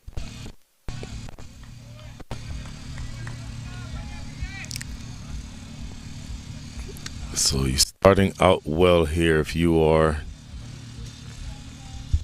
the Raiders Unlimited. 8 runs from the over already. 2 to come in this over number 9. Another 101 runs needed. Oh my goodness, down the ground, in the air, but well to the left of Chetene Bishnoi. Saw the frustration on his face. He thought that that ball passed him at a catching height. Reality is it was nowhere near him, but it was at a height that would suggest that he would have been able to catch that ball had it gotten it. Next delivery. Good ball. That is a good close at the end of the over. From that over. Keeping them within range of striking distance. At the end of 9, the score is 69 for 1.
So change in bowling, Mohammed Mohsen, we mentioned him earlier. He's a good spinner, leg spinner, turns it both ways, can push it through at pace, can toss it up. Has the one that comes into the righty as well as the one that leaves the righty. Generally a very difficult bowler to face. Be bowling to single from the first ball of his spell.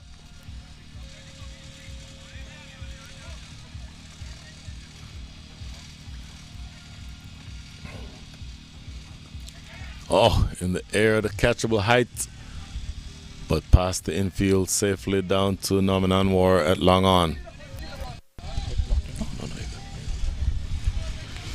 So 2 singles to start his spell here, Mohammed Mohsen. Bowling now to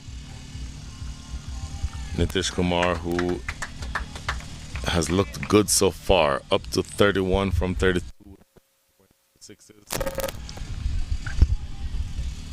And Mohammed Mohsen is somebody who can, if you choose to attack, you choose to attack at your peril. But this one is too far outside off stump though. Gave him too much room and he hammers it over the top of extra cover for 4.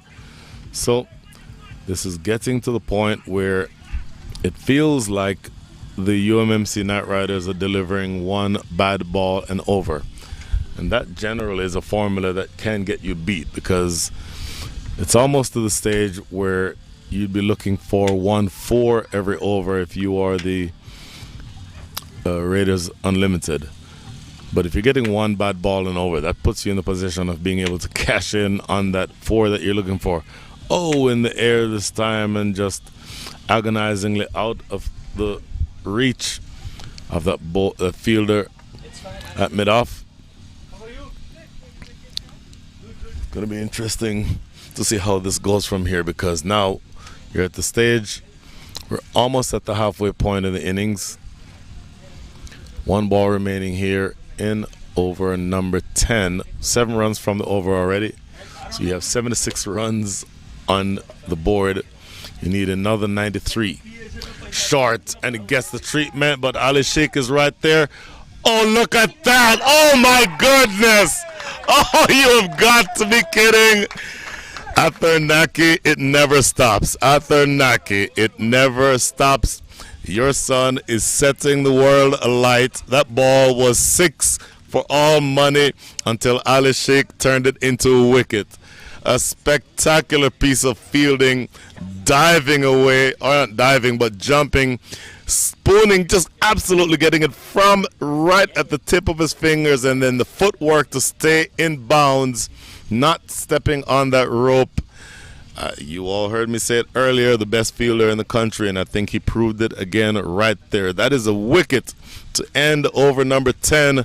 The dangerous Nitish Kumar is dismissed. 36 from 34. My apologies. That's Sujit Gowda who was dismissed. Sujit Gowda falling victim to his teammates on the Dallas Mustangs, Ali Sheikh. And that is the end of over number 10. We're at the stage. Score is 76 for 2.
So the new batter is Gajanan Singh. Gajanan Singh playing this season, this past, most recently completed season 4. The New Jersey Somerset Cavaliers, who lost in the finals to the Dallas Mustangs. The batter in that tournament, he scored 72.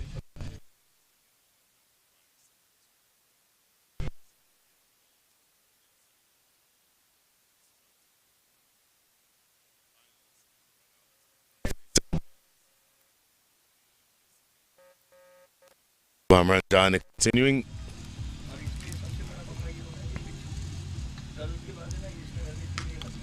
In the air, nobody out there. It's going to run away for 4. Carmelo Rose 2 straight.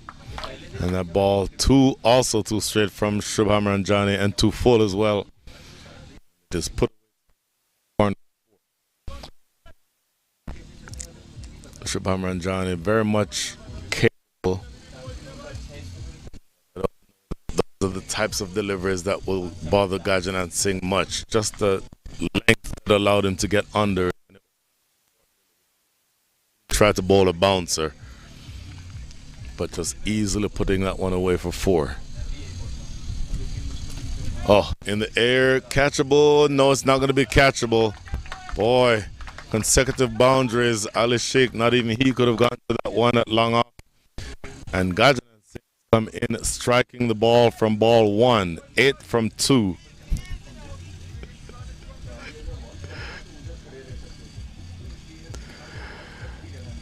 I'm telling you that this is going to be an interesting matchup. Again, Gajanan Singh having been run out in the final on Sunday without facing a ball. So he's going to feel like he has a lot of making up to do.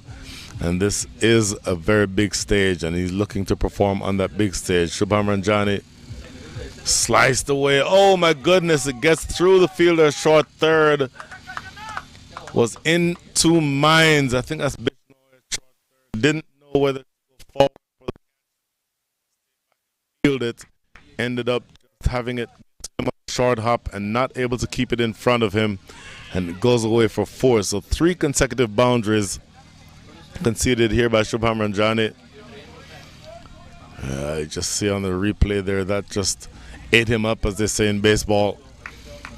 And so consecutive 4s, striking it at the rate of 400. He is 12 from 3 balls. And interesting now, Joshua Trump coming into a gully position, and that it goes just past that gully position. Joshua Trump watches it go through to the sweeper on the offside. So frenetic start to the day with the bat for Gajanan Singh. Still has one ball remaining over here, Shubham Ranjani, but 14 runs have already been scored. And he's going to be looking to close this over out with some style, I would think, because when you have a bowler up against the ropes, sometimes you try to apply the knockout punch, particularly with the last ball. Makes a big impact on the psychological aspect of the game. Good delivery, though. Punch down to long on. Do they run for two? They do come back for two, and they get there pretty easily in the end. So an expensive over, 16 runs coming from it. Productive over. If you are the Raiders Unlimited, that's the end of 11. The score is 96 for 2.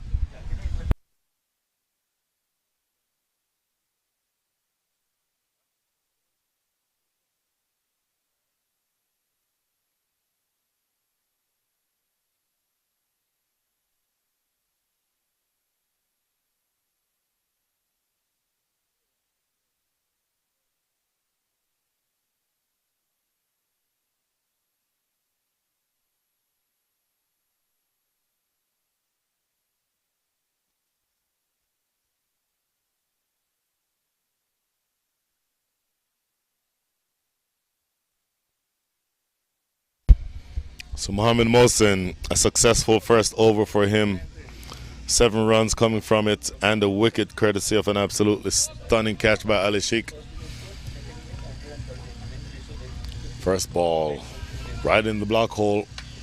Good delivery, Ali Sheikh in that short cover position. Now again, you can determine where the ball is likely to go by where Ali Sheikh is fielding. He generally puts himself in a hot spot, or I think it's more appropriate that his captain puts him in the hot spot, because if the ball is within 5 yards of him, he will find a way to get to it.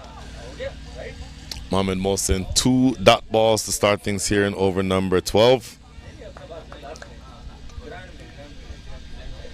Gajanan Singh struck 3 consecutive boundaries to start his day with the ball. This is just now punched down to long off for single.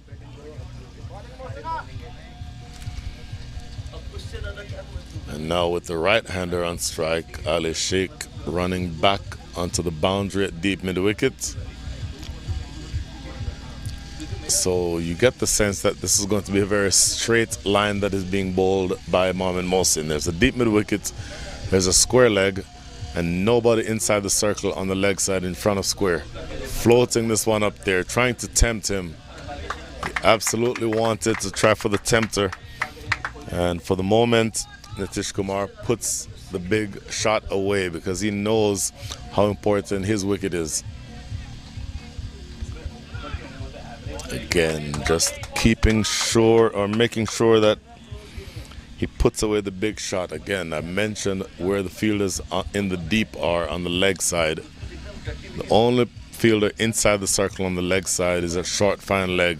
Oh, went for the big shot this time, couldn't keep it away. Misses, and he may consider himself lucky there. Nitish Kumar goes for the big sweep, slog sweep, looked for it, not able to make any contact. And that is the end of over number 12. Make that over number 11.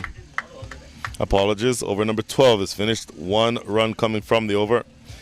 At the end of 12, the score is 97 for 2.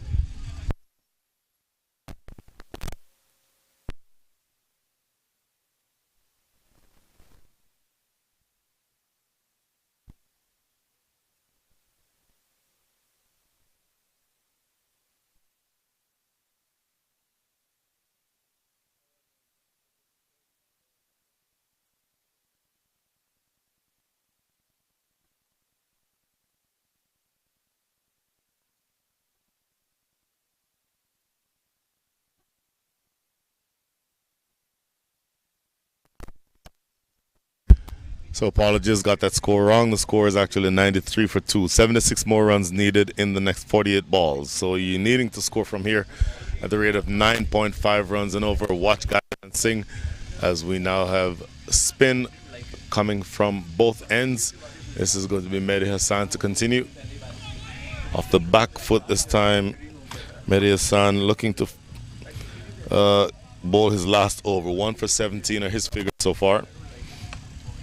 Gajan and Singh on strike. Started out on fire, 12 from his first 3. Since that, he's scored 2 from 6. Oh, looking for the big swipe. Oh, it's a wide outside line of off stump. Didn't need that.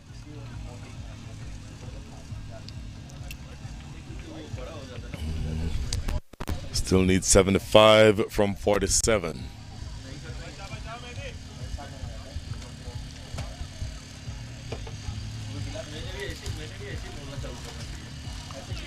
Off the back foot, back to, in fact, back past the bowler.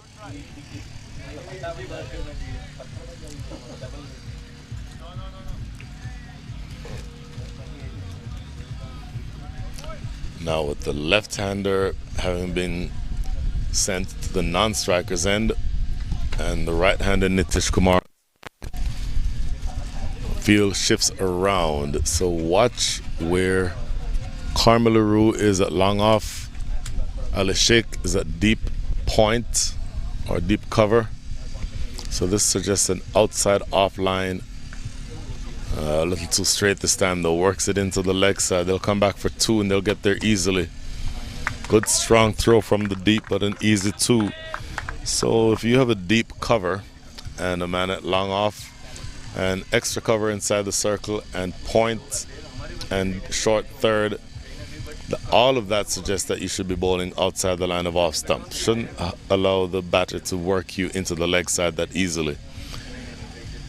Next ball, similar situation, and I think a similar result coming up. No, this time they only settle for 1. Good throw from the outfield too. So that scoring rate required is now up to 9.68. You're scoring at the rate of 7.74 if you're the Raiders Unlimited. And big picture, you need another 71 runs in 44 balls. So it's getting harder and harder. But you have 8 wickets in hand and you bat pretty deep yourself. So Gajanan Singh off the back foot down to Karmilaroo at long on. Only 8, make that 6 runs from the over so far though. So moving things along in the right direction. I mentioned you just have to stay close. Staying close is all that you'll need from here, but you may start getting a little bit impatient if you're this batting pair. Straight back to the bowler. Good ball. Dot ball to close things out in over number 13. 70 runs needed in the next 42 balls. We'll be right back.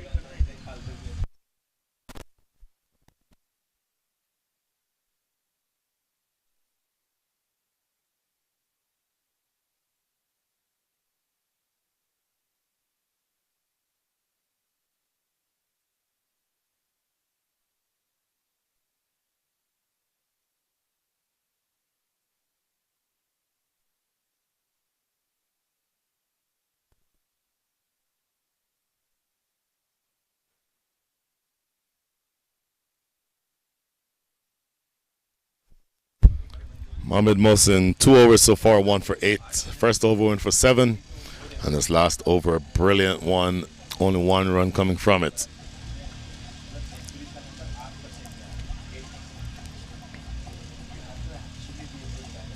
Now going to be bowling to, I believe, Nitish Kumar. 42 from 42, 2 4s and 2 6s. So striking it exactly at the rate of a run a ball. Nope, apologies. It's actually Gajanan Singh who's on strike. So Gajanan Singh, 16 from 10 with 3 4s.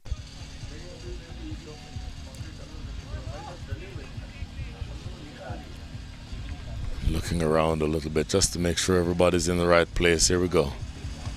Good ball, very full, right in the block hole, squeezed through into the offside for a single. The relevant numbers are now 69 from 41.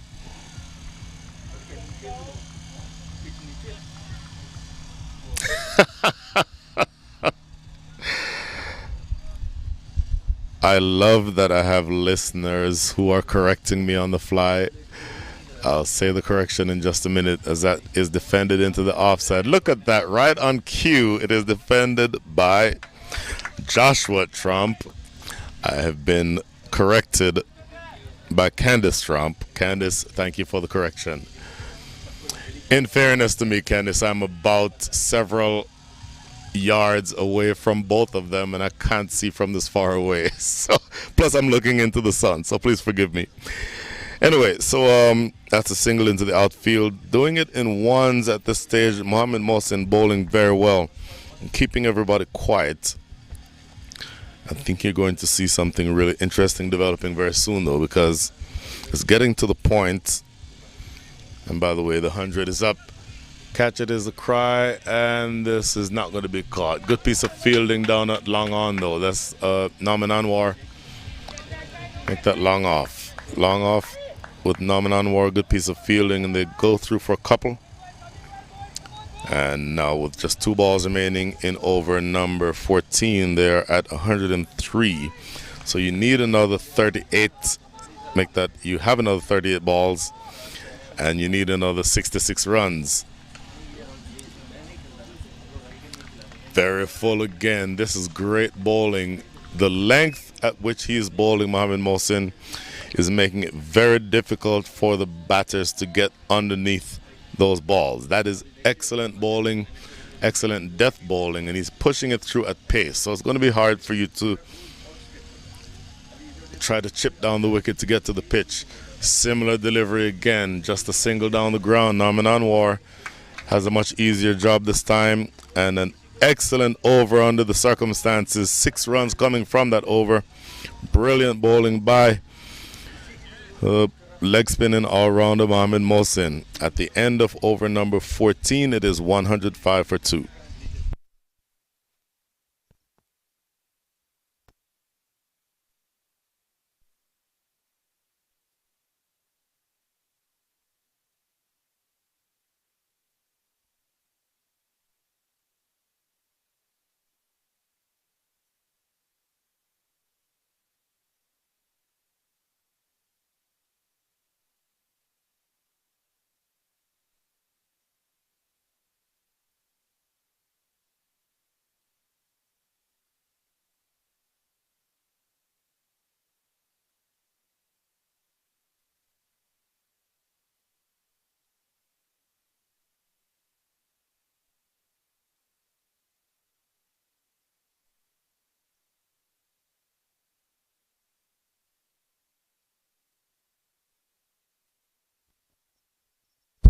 Carmelaru back into the attack. Left arm quick.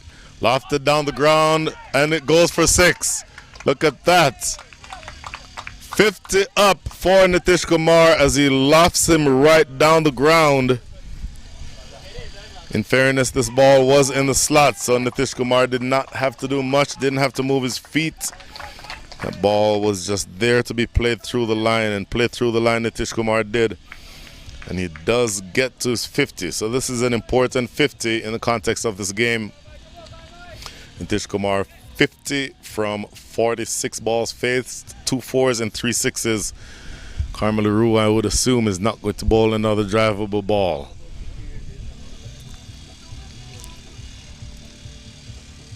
Yep, in the air work down to deep mid-wicket. Should just be 1. They come back for a second. No, they changed their minds as Gajan and Singh thought for just a second about coming for a second one, but not there. But even with that 6, that required rate is now above 10. 10.06. You're scoring at the rate of 7.81 and over.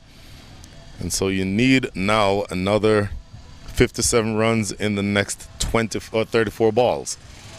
So you're still ahead of the game if you're the Knight Riders. You want to make sure that you do everything that you can to stay in that exact situation. And now Jasker and Malhotra all the way down the pitch to say something to Carmelaru. It's very important that he gets this over right. Still 4 balls to come. Good economic bowling so far from this pair before the start of this over. Yorker length, clipped around the corner. This is Shinwari down at the boundary. No, in fact, that's Mohammed Mohsin down at the boundary. just a single.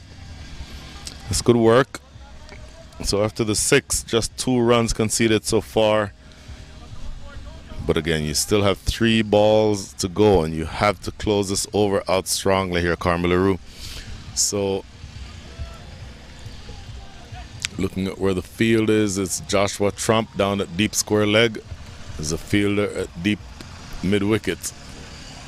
Oh, looks to work this one away into the leg side. Beaten for pace that time. And the ball ricochets off of his pad for what I believe is a leg by. Yep, signal leg by umpire Brian Kane. So 4 balls remaining, or make that 4 balls bowled in the over, 2 remaining. And 114 is the score. So 114 means that you need another 55, and you need to get them in 32 balls.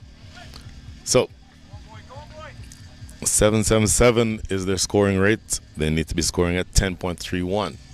Yorker length driven down the ground. It's going to be just 1. Oh, trip.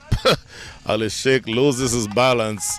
So for the first time, you see something happen that proves that Ali Sheikh is human. This one goes down the ground, and they end up running an extra run on that fumble. Maybe not a fumble, but he lost his balance and fell to the ground. That provided the opportunity to run a second one. So 11 runs from the over so far, 6 from the very first ball, and then just 5 runs from the next 4, but has to close strongly here, Carmelaru. Oh, sliced away for 4. It came through at pace. Gajanan Singh looking to pull it away on the onside. That thick edge takes it over short third and runs down to the boundary for 4. So ends up with an expensive over again. That last one not really his fault. And 15 come from the over though. Those are 15 important runs. Last 4 make that last 5 to come. And scores 120 for 2, 49 needed in 5.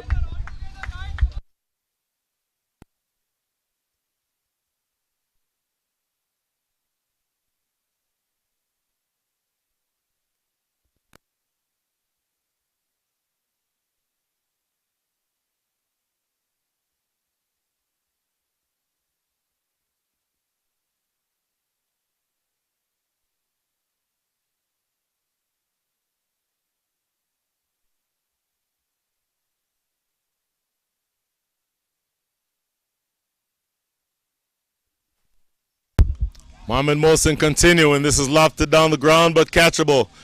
And he throws it back in. That's a good piece of work. I believe that's Bishnoi down there on the boundary. And that... Let's see exactly. I believe that Bishnoi completed the catch but then had to throw it back in to avoid stepping over the rope with it. So I believe instead of a wicket, it is just a single. So in one hand, he didn't complete the catch, so the batter is not dismissed. But on the other hand, he prevented it from going for 6. So effectively, he saved 5 runs. Gajanan Singh now on strike. Stroke down the ground again. This is a lot easier for Bishnoi, completing this one without much fuss. 2 singles. And that required rate just again jumping back up above 10. So keep watching that number. That's going to be something to pay attention to. It's going to be in the range that I think, as it's in the air and gone. Oh, sliced off the outside edge. Mohamed Mohsin finally gets his man. This is a big wicket in the context of this game because Nitish Kumar was looking very good. 52 from 49 with 2 4s and 3 6s. But this one peels off the outer edge. My apologies, I actually did not see that live. But now looking at the replay, looking to go big over the leg side. I suspect that was a leg break, a little bit of turn away from Nitish Kumar. And he only just ends up lobbing it in the outfield, in the offside for that single, or for the wicket. So good work. Mohamed Mohsin gets another wicket. Nitish Kumar did very well while he was out there. But to the extent that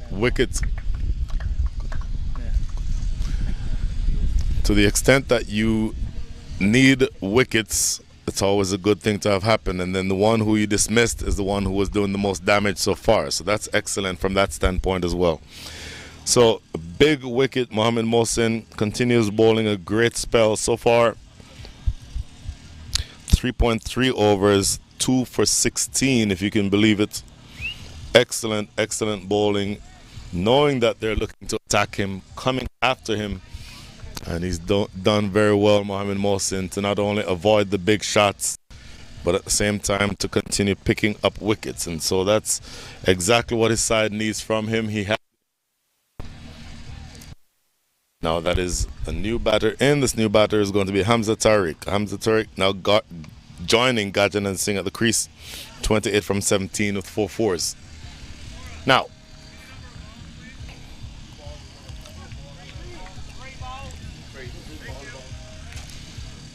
Hamza Tariq, former Canadian international, keeping wicket today for the Raiders Unlimited, but what he needs now is runs, and he needs them quickly. So it's going to be Mohammed Mohsin, right arm, over the wicket, looking to sweep, thick edge. They'll get a couple here. Carmel LaRue sprinting from short fine leg, not able to prevent a couple of runs. So Hamza Tariq immediately off the mark, looking immediately to take the attack to Mohammed Mohsin. It's going to be interesting to see if he continues that same mindset, because Mohammed Mohsin can be a difficult bowler to attack. Next delivery, short. Oh, he knocked him over. Oh, no, didn't knock him over. Just from this angle, it was hard to tell, but it just ricocheted off of wicket keeper Jaskar Malhotra's chest and onto the stumps. But looking at it live, it almost appeared that he was bowled, but that's not the case. But 1 ball to go. Important dot ball. Here's the last ball of Mohammed Mohsin's spell. Dropping this behind point. What a great spell by Mohammed Mohsin. His last over, a pressure over in the 16th, concedes only 4 runs, and he gets a wicket. So great bowling by the big man.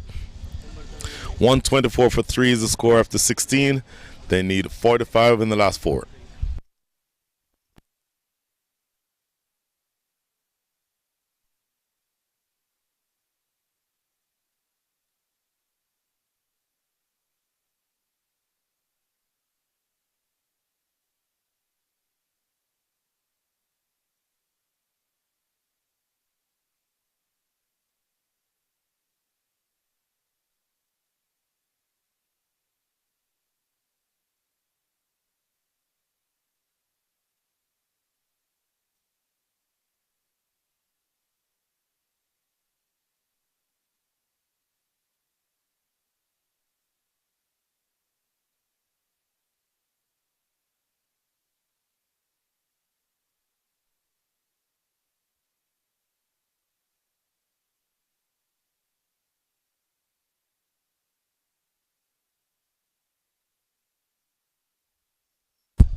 Now the last 4 overs.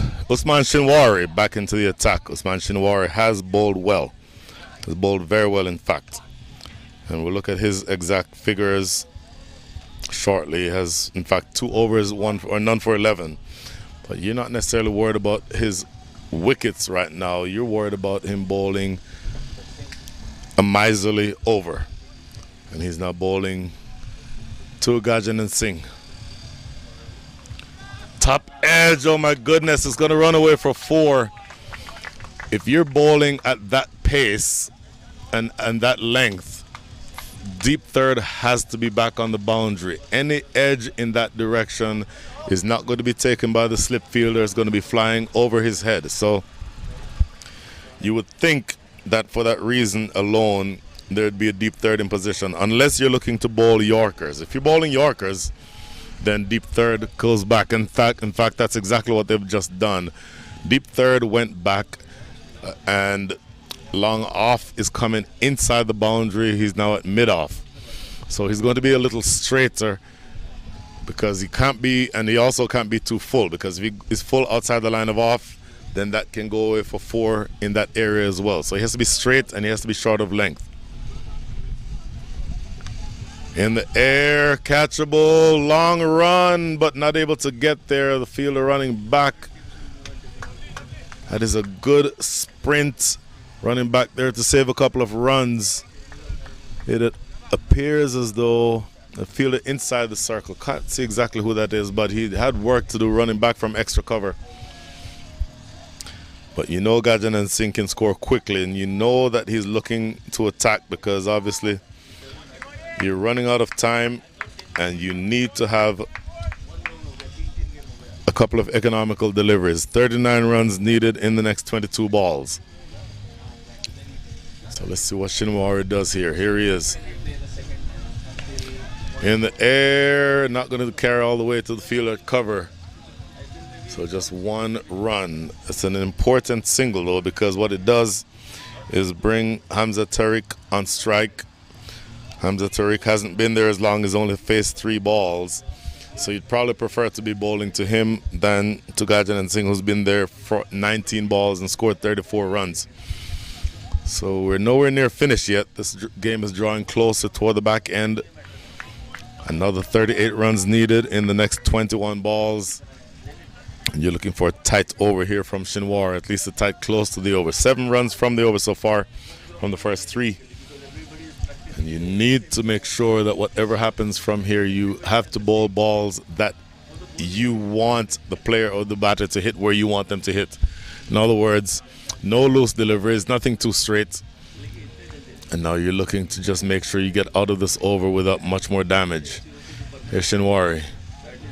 Oh, inside edge onto the pads. I believe that's going to be signal leg by. Yep, there's a leg by signal from umpire Brian Kane.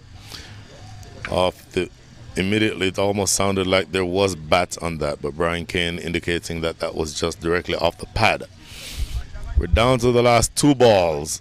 The first 2 balls of this over yielded 6 runs. The next 2 yielded 2 runs. So what happens in these last 2? Looking at the way that this over has been constructed, you'd think that Usman Shinwari is going to be looking, probably given that he's bowling now to bowling to Gajanan Singh. Brian Kane is the umpire bowling from that end, but deep third and deep backward square leg are in position. So I suspect that you're going to see something on the shorter side. And he does have the pace to bowl short. Oh, swipe and a miss, short of length. Sails past the outer edge. I don't think that that is a very bad delivery given the field and given the situation. And again, deep third in position, so that slash, if it goes in that direction, can be covered by that fielder at deep third. So I would expect a similar type of delivery here. Potentially he could do the double bluff and bowl a Yorker, but if it's either going to be a short of length delivery or it's going to be a Yorker. One of those 2 you would think.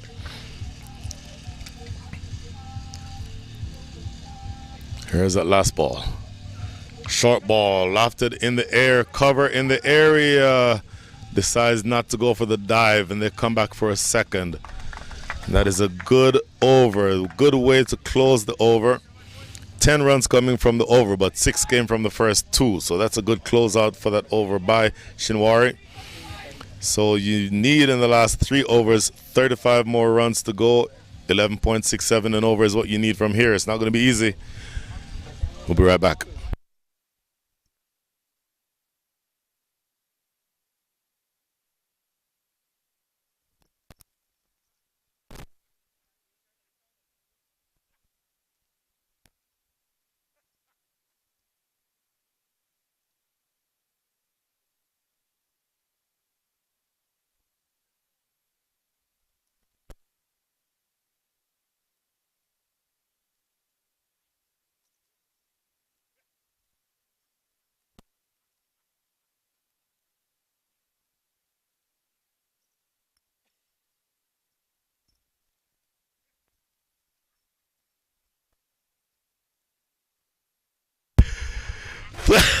Three overs to go, 35 runs to get.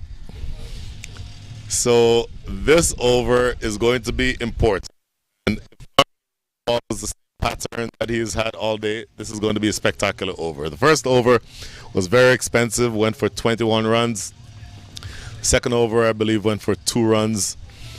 The last over that he bowled went for 15. So if that pattern continues, this is going to be an economical over, and it needs to be because these are where your money is made as a bowler in overs 18 and 19.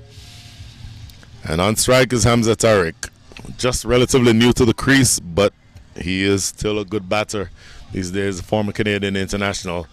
In the air, over the top of extra cover, it's going to run away for 4. So I think the line and the length on that occasion would be something that Carmelo would want to have back too far outside the line of off stump, offering him the opportunity to go through with the drive, the elevated off drive, and then nobody out there. So 4 runs to start. And so the equation shifts again. 31 needed from the last 17. Here's Carmelo again. Flash and miss. That's a much better length and a much better line. The width was not there, and it was short enough that the drive could not have been connected. So that's a dot ball, an important dot ball for the second delivery of the over. But again, still 4 balls to go, so you have to be absolutely spot on with these deliveries from here. And now a change as long off drops back on the boundary. There's also deep cow corner in the form of Ali Sheikh. And a deep backward square. Yorker length, and it's played down the ground. It's going to be just a single, you would think. Oh, wanted to come back for the second. That is great work. Norman Anwar, excellent down there at the boundary to make sure that he keeps them to only 1 run. So the first ball goes for 4, but then after that, a dot and a single. So that definitely trends in the direction that you need. And now you need 2 runs off of every ball if you're the Raiders Unlimited. 30 runs needed in the last 15 balls. Gajan Singh is now on strike. Field changing around now as Joshua Trump coming into a backward point position. There's a fielder sweeping on the offside. And so here's Carmelo again. Oh, this is going to run away for runs. In fact, just a short fine leg for a single. That's a good piece of fielding at short fine leg, making sure that you don't get more than that 1 run. So the equation changes yet again. 29 from 14. 17. Make that Hamza Tariq. He's on strike. Here's Carmelo. Oh, tries again for the big hit. Misses out. They'll get a leg by. But this is good bowling again from Carmelo. Gajan Singh 37 from 23 with 5 fours. Hamza Tariq 7 from 7 with a boundary.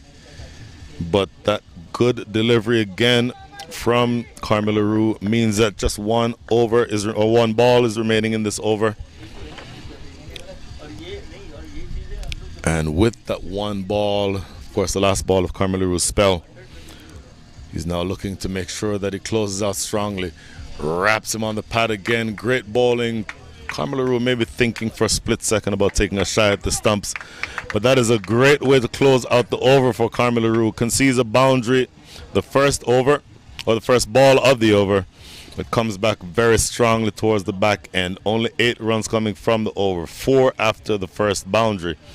So, last 2 overs, you need 27 runs. Things are getting difficult for the Raiders Unlimited. We'll be right back.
So here we go.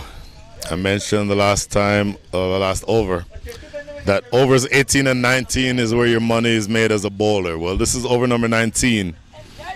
And to whatever extent possible, with 27 runs still to go, you should probably look here to see if you can restrict the scoring to about 8 or 9 or even 10 runs. You want to go into the last over with the pressure of needing about 18 runs to get. So this is what Shinwari will be thinking now. Here's the first ball. Slammed in the air. And look at that catch. Alice Sheikh doing what you expect Alice Sheikh to do. Absolutely unbelievable catch. Slammed down the ground but hit it to the wrong man. Again, if you expect the ball to be hit in a direction as a captain, that's where you put Ali Sheikh, because he will always take that catch. Such a spectacular catch. Good diving catch down low. And just coming in a few yards, diving. And there's the pose, because you know that if it's in the area, it will be taken by Ali Sheikh. So another wicket goes down. 142 for 4 is the score. Gajanan Singh batted well when he was in there, but he is dismissed. And with just 11 balls to go now, that definitely represents a wobble and possibly a body blow for the Raiders Unlimited. So the new batter is going to be Javon Searles. Javon Searles, bowling all-rounder is what I'm saying, is what I would think. But he's going to be asked now to hit big. And so we'll see how it goes from here.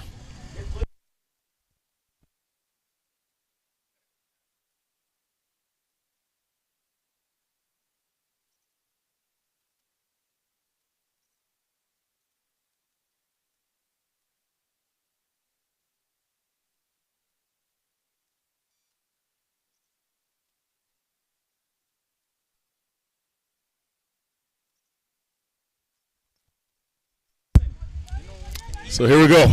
Last 11, you need 27.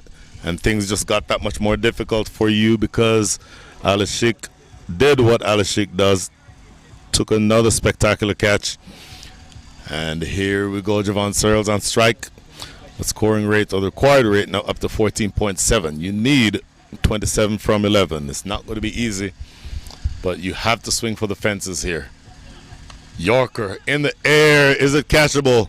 It is catchable, and it is taken.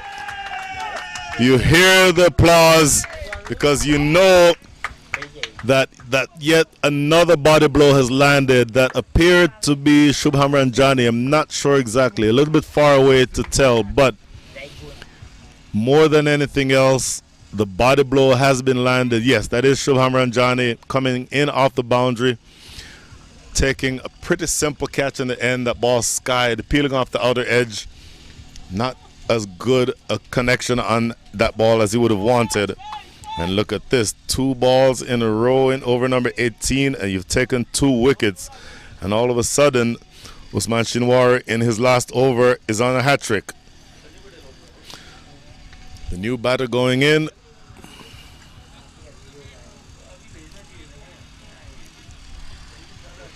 Is going to be Ravinder Pal Singh. And his number 1 job now is first to avoid being the batter who concedes a hat trick. But then number 2, they need to score as quickly as they can. They need 27 and they need them in 7, make that in 10 balls. So you're almost at the point where you need to hit a 3 off of every ball the rest of the way. It's not going to be easy, but it's certainly doable. But the pressure right now is going to be on Ravinder Pal Singh. As Usman Shinwari is very fired up and he's on a hat trick. Ali Sheikh, watch Ali Sheikh at cover. Make that extra cover because he's ready. Here is the hat trick ball. Went Yorker, doesn't get good connection. In fact, doesn't get it exactly the way he wants it. Ends up with a low full toss. So that doesn't hurt them though, because he's just able to get a single down to long on. 26 needed from 9. And that does bring Hamza Tariq back on strike. Hamza Tariq has been there for a while, 7 from 8 with 1 ball face. He's been there for probably 20 minutes, only faced 8 balls though. And so here's Shinwari bowling to him again. Oh, they'll scramble through for a leg bye. Leg byes are not going to hurt you at this stage if you are the UMMC Knight Riders, because with that leg bye, it means that you now need more than 3 runs off of every ball the rest of the way. On average, of course. So, 25 balls, make that 25 runs needed from the last 8 balls. Shinwari bowling a top last over here. 2 balls remaining in his spell, and he has 2 wickets for 21 runs conceded. So, tremendous bowling by the left-arm pacer.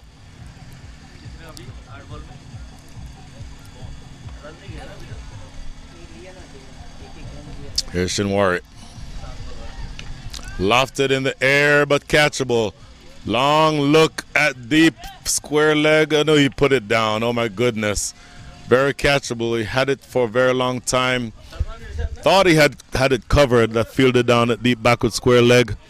Ended up not being able to take it. That's Saif Badar down there at deep backward square leg. The ball certainly stayed in the air long enough for him to take that catch. Could have been 3 wickets in the over. Usman Shinwari is not going to be happy with that. But the equation does get harder. 2 runs come from that. So, in fact, they ran 1 run, I believe. And so here is the last ball of the over. Squeezes that one through. That's fielded. Naman Anwar is in the spot that makes it possible to not concede an extra run. So they run through for a single. They'll take the single. They'll be happily given the single by UMMC Knight Riders, because at this stage you know that effectively that 1 over may have just won them the game. 2 wickets in that over and only 5 runs scored. So you go into the last over needing 22 runs. And if you are a betting person, your money is definitely on the UMMC Knight Riders to close this out sometime in the next 6 balls. Shubham Ranjani coming back. In fact, yep, Shubham Ranjani will be bowling this last over. And we'll see exactly what happens from here.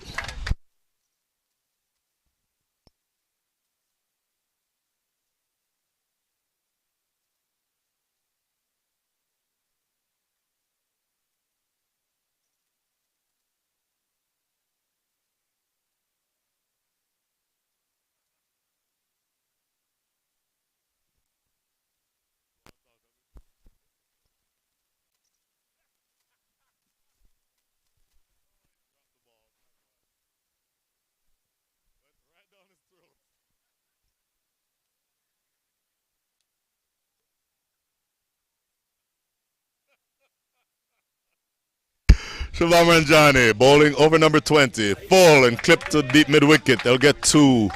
In fact, they'll get there pretty easily. So 20 needed from 5. Shubham Ranjani has a pretty simple job. The next several, in fact, the next 5 deliveries have to be balls that cannot hit or cannot be hit for boundaries. You do that, you win the game. In the direction of Ali Sheikh, that will just be a single. And with that single, it means that the only way you win from here is with 6s. 19 needed from the next 4. If you hit a 4 off of every ball the rest of the way, you lose. You need a mixture of 4s and 6s or all 6s from here to win. So that job keeps getting easier and easier for Shubham Ranjani. This is going to be a bye that is stolen that will not bother the UMMC Knight Riders one bit. And in fact, the only thing that wins it from here is 3 consecutive 6s. So, very back end of this match. And Shubham Ranjani, again, his job is getting easier and easier by the delivery. That stroke down the ground, and that is effectively the end of the game.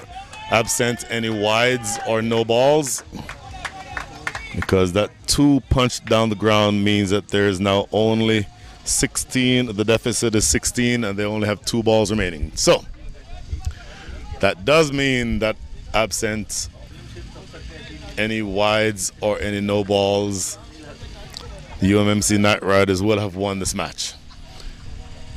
Full driven down the ground. This is Norman War again. They'll come back. In fact, no, they do not come back for one. Good piece of fielding.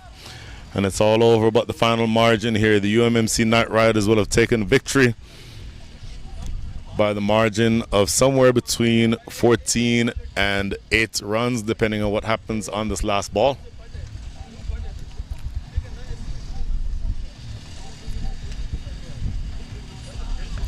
Lofted in the air, not going to be catchable. It does not matter. Norman War coming in, and that is the end of the game. Handshakes all around. A single to close things out on the last ball, and that is the end. The UMMC Night Riders win by the margin of 13 runs. So looking at the scorecard, the UMMC Night Riders, their innings anchored by first Norman War, 50 from 33, 2 4s and 4 6s. Then Jasker and Malhotra with an aggressive 65 from 45. Means that the Raiders Unlimited had a lot of work to do. They started well. Akashi Gomel 33 from 22. And Nitish Kumar 52 from 50. Those were your destroyers at the top of the lineup. Then Sujit Gowda got dismissed for 2. Gajanan Singh tried while he was out there, 38 from 25. Hamza Tariq ends up 8 from 11. Javon Searles 1 ball. Got caught on the boundary, and Ravinder Paul Singh 10 from 7. But for the bowlers, the UMMC Night Riders, I think all did well. Mehdi Hassan 4 overs 1 for 23. Usman Shinwari 4 overs 2 for 24. Carmel LaRue more expensive than normal, 4 for 43, or 4 overs for 43. Shubham Ranjane bowling that last over. You just saw 4 overs, none for 37. And then Mohammed Mohsin, for me, probably the pick of the bowlers, 4 overs 2 for 8.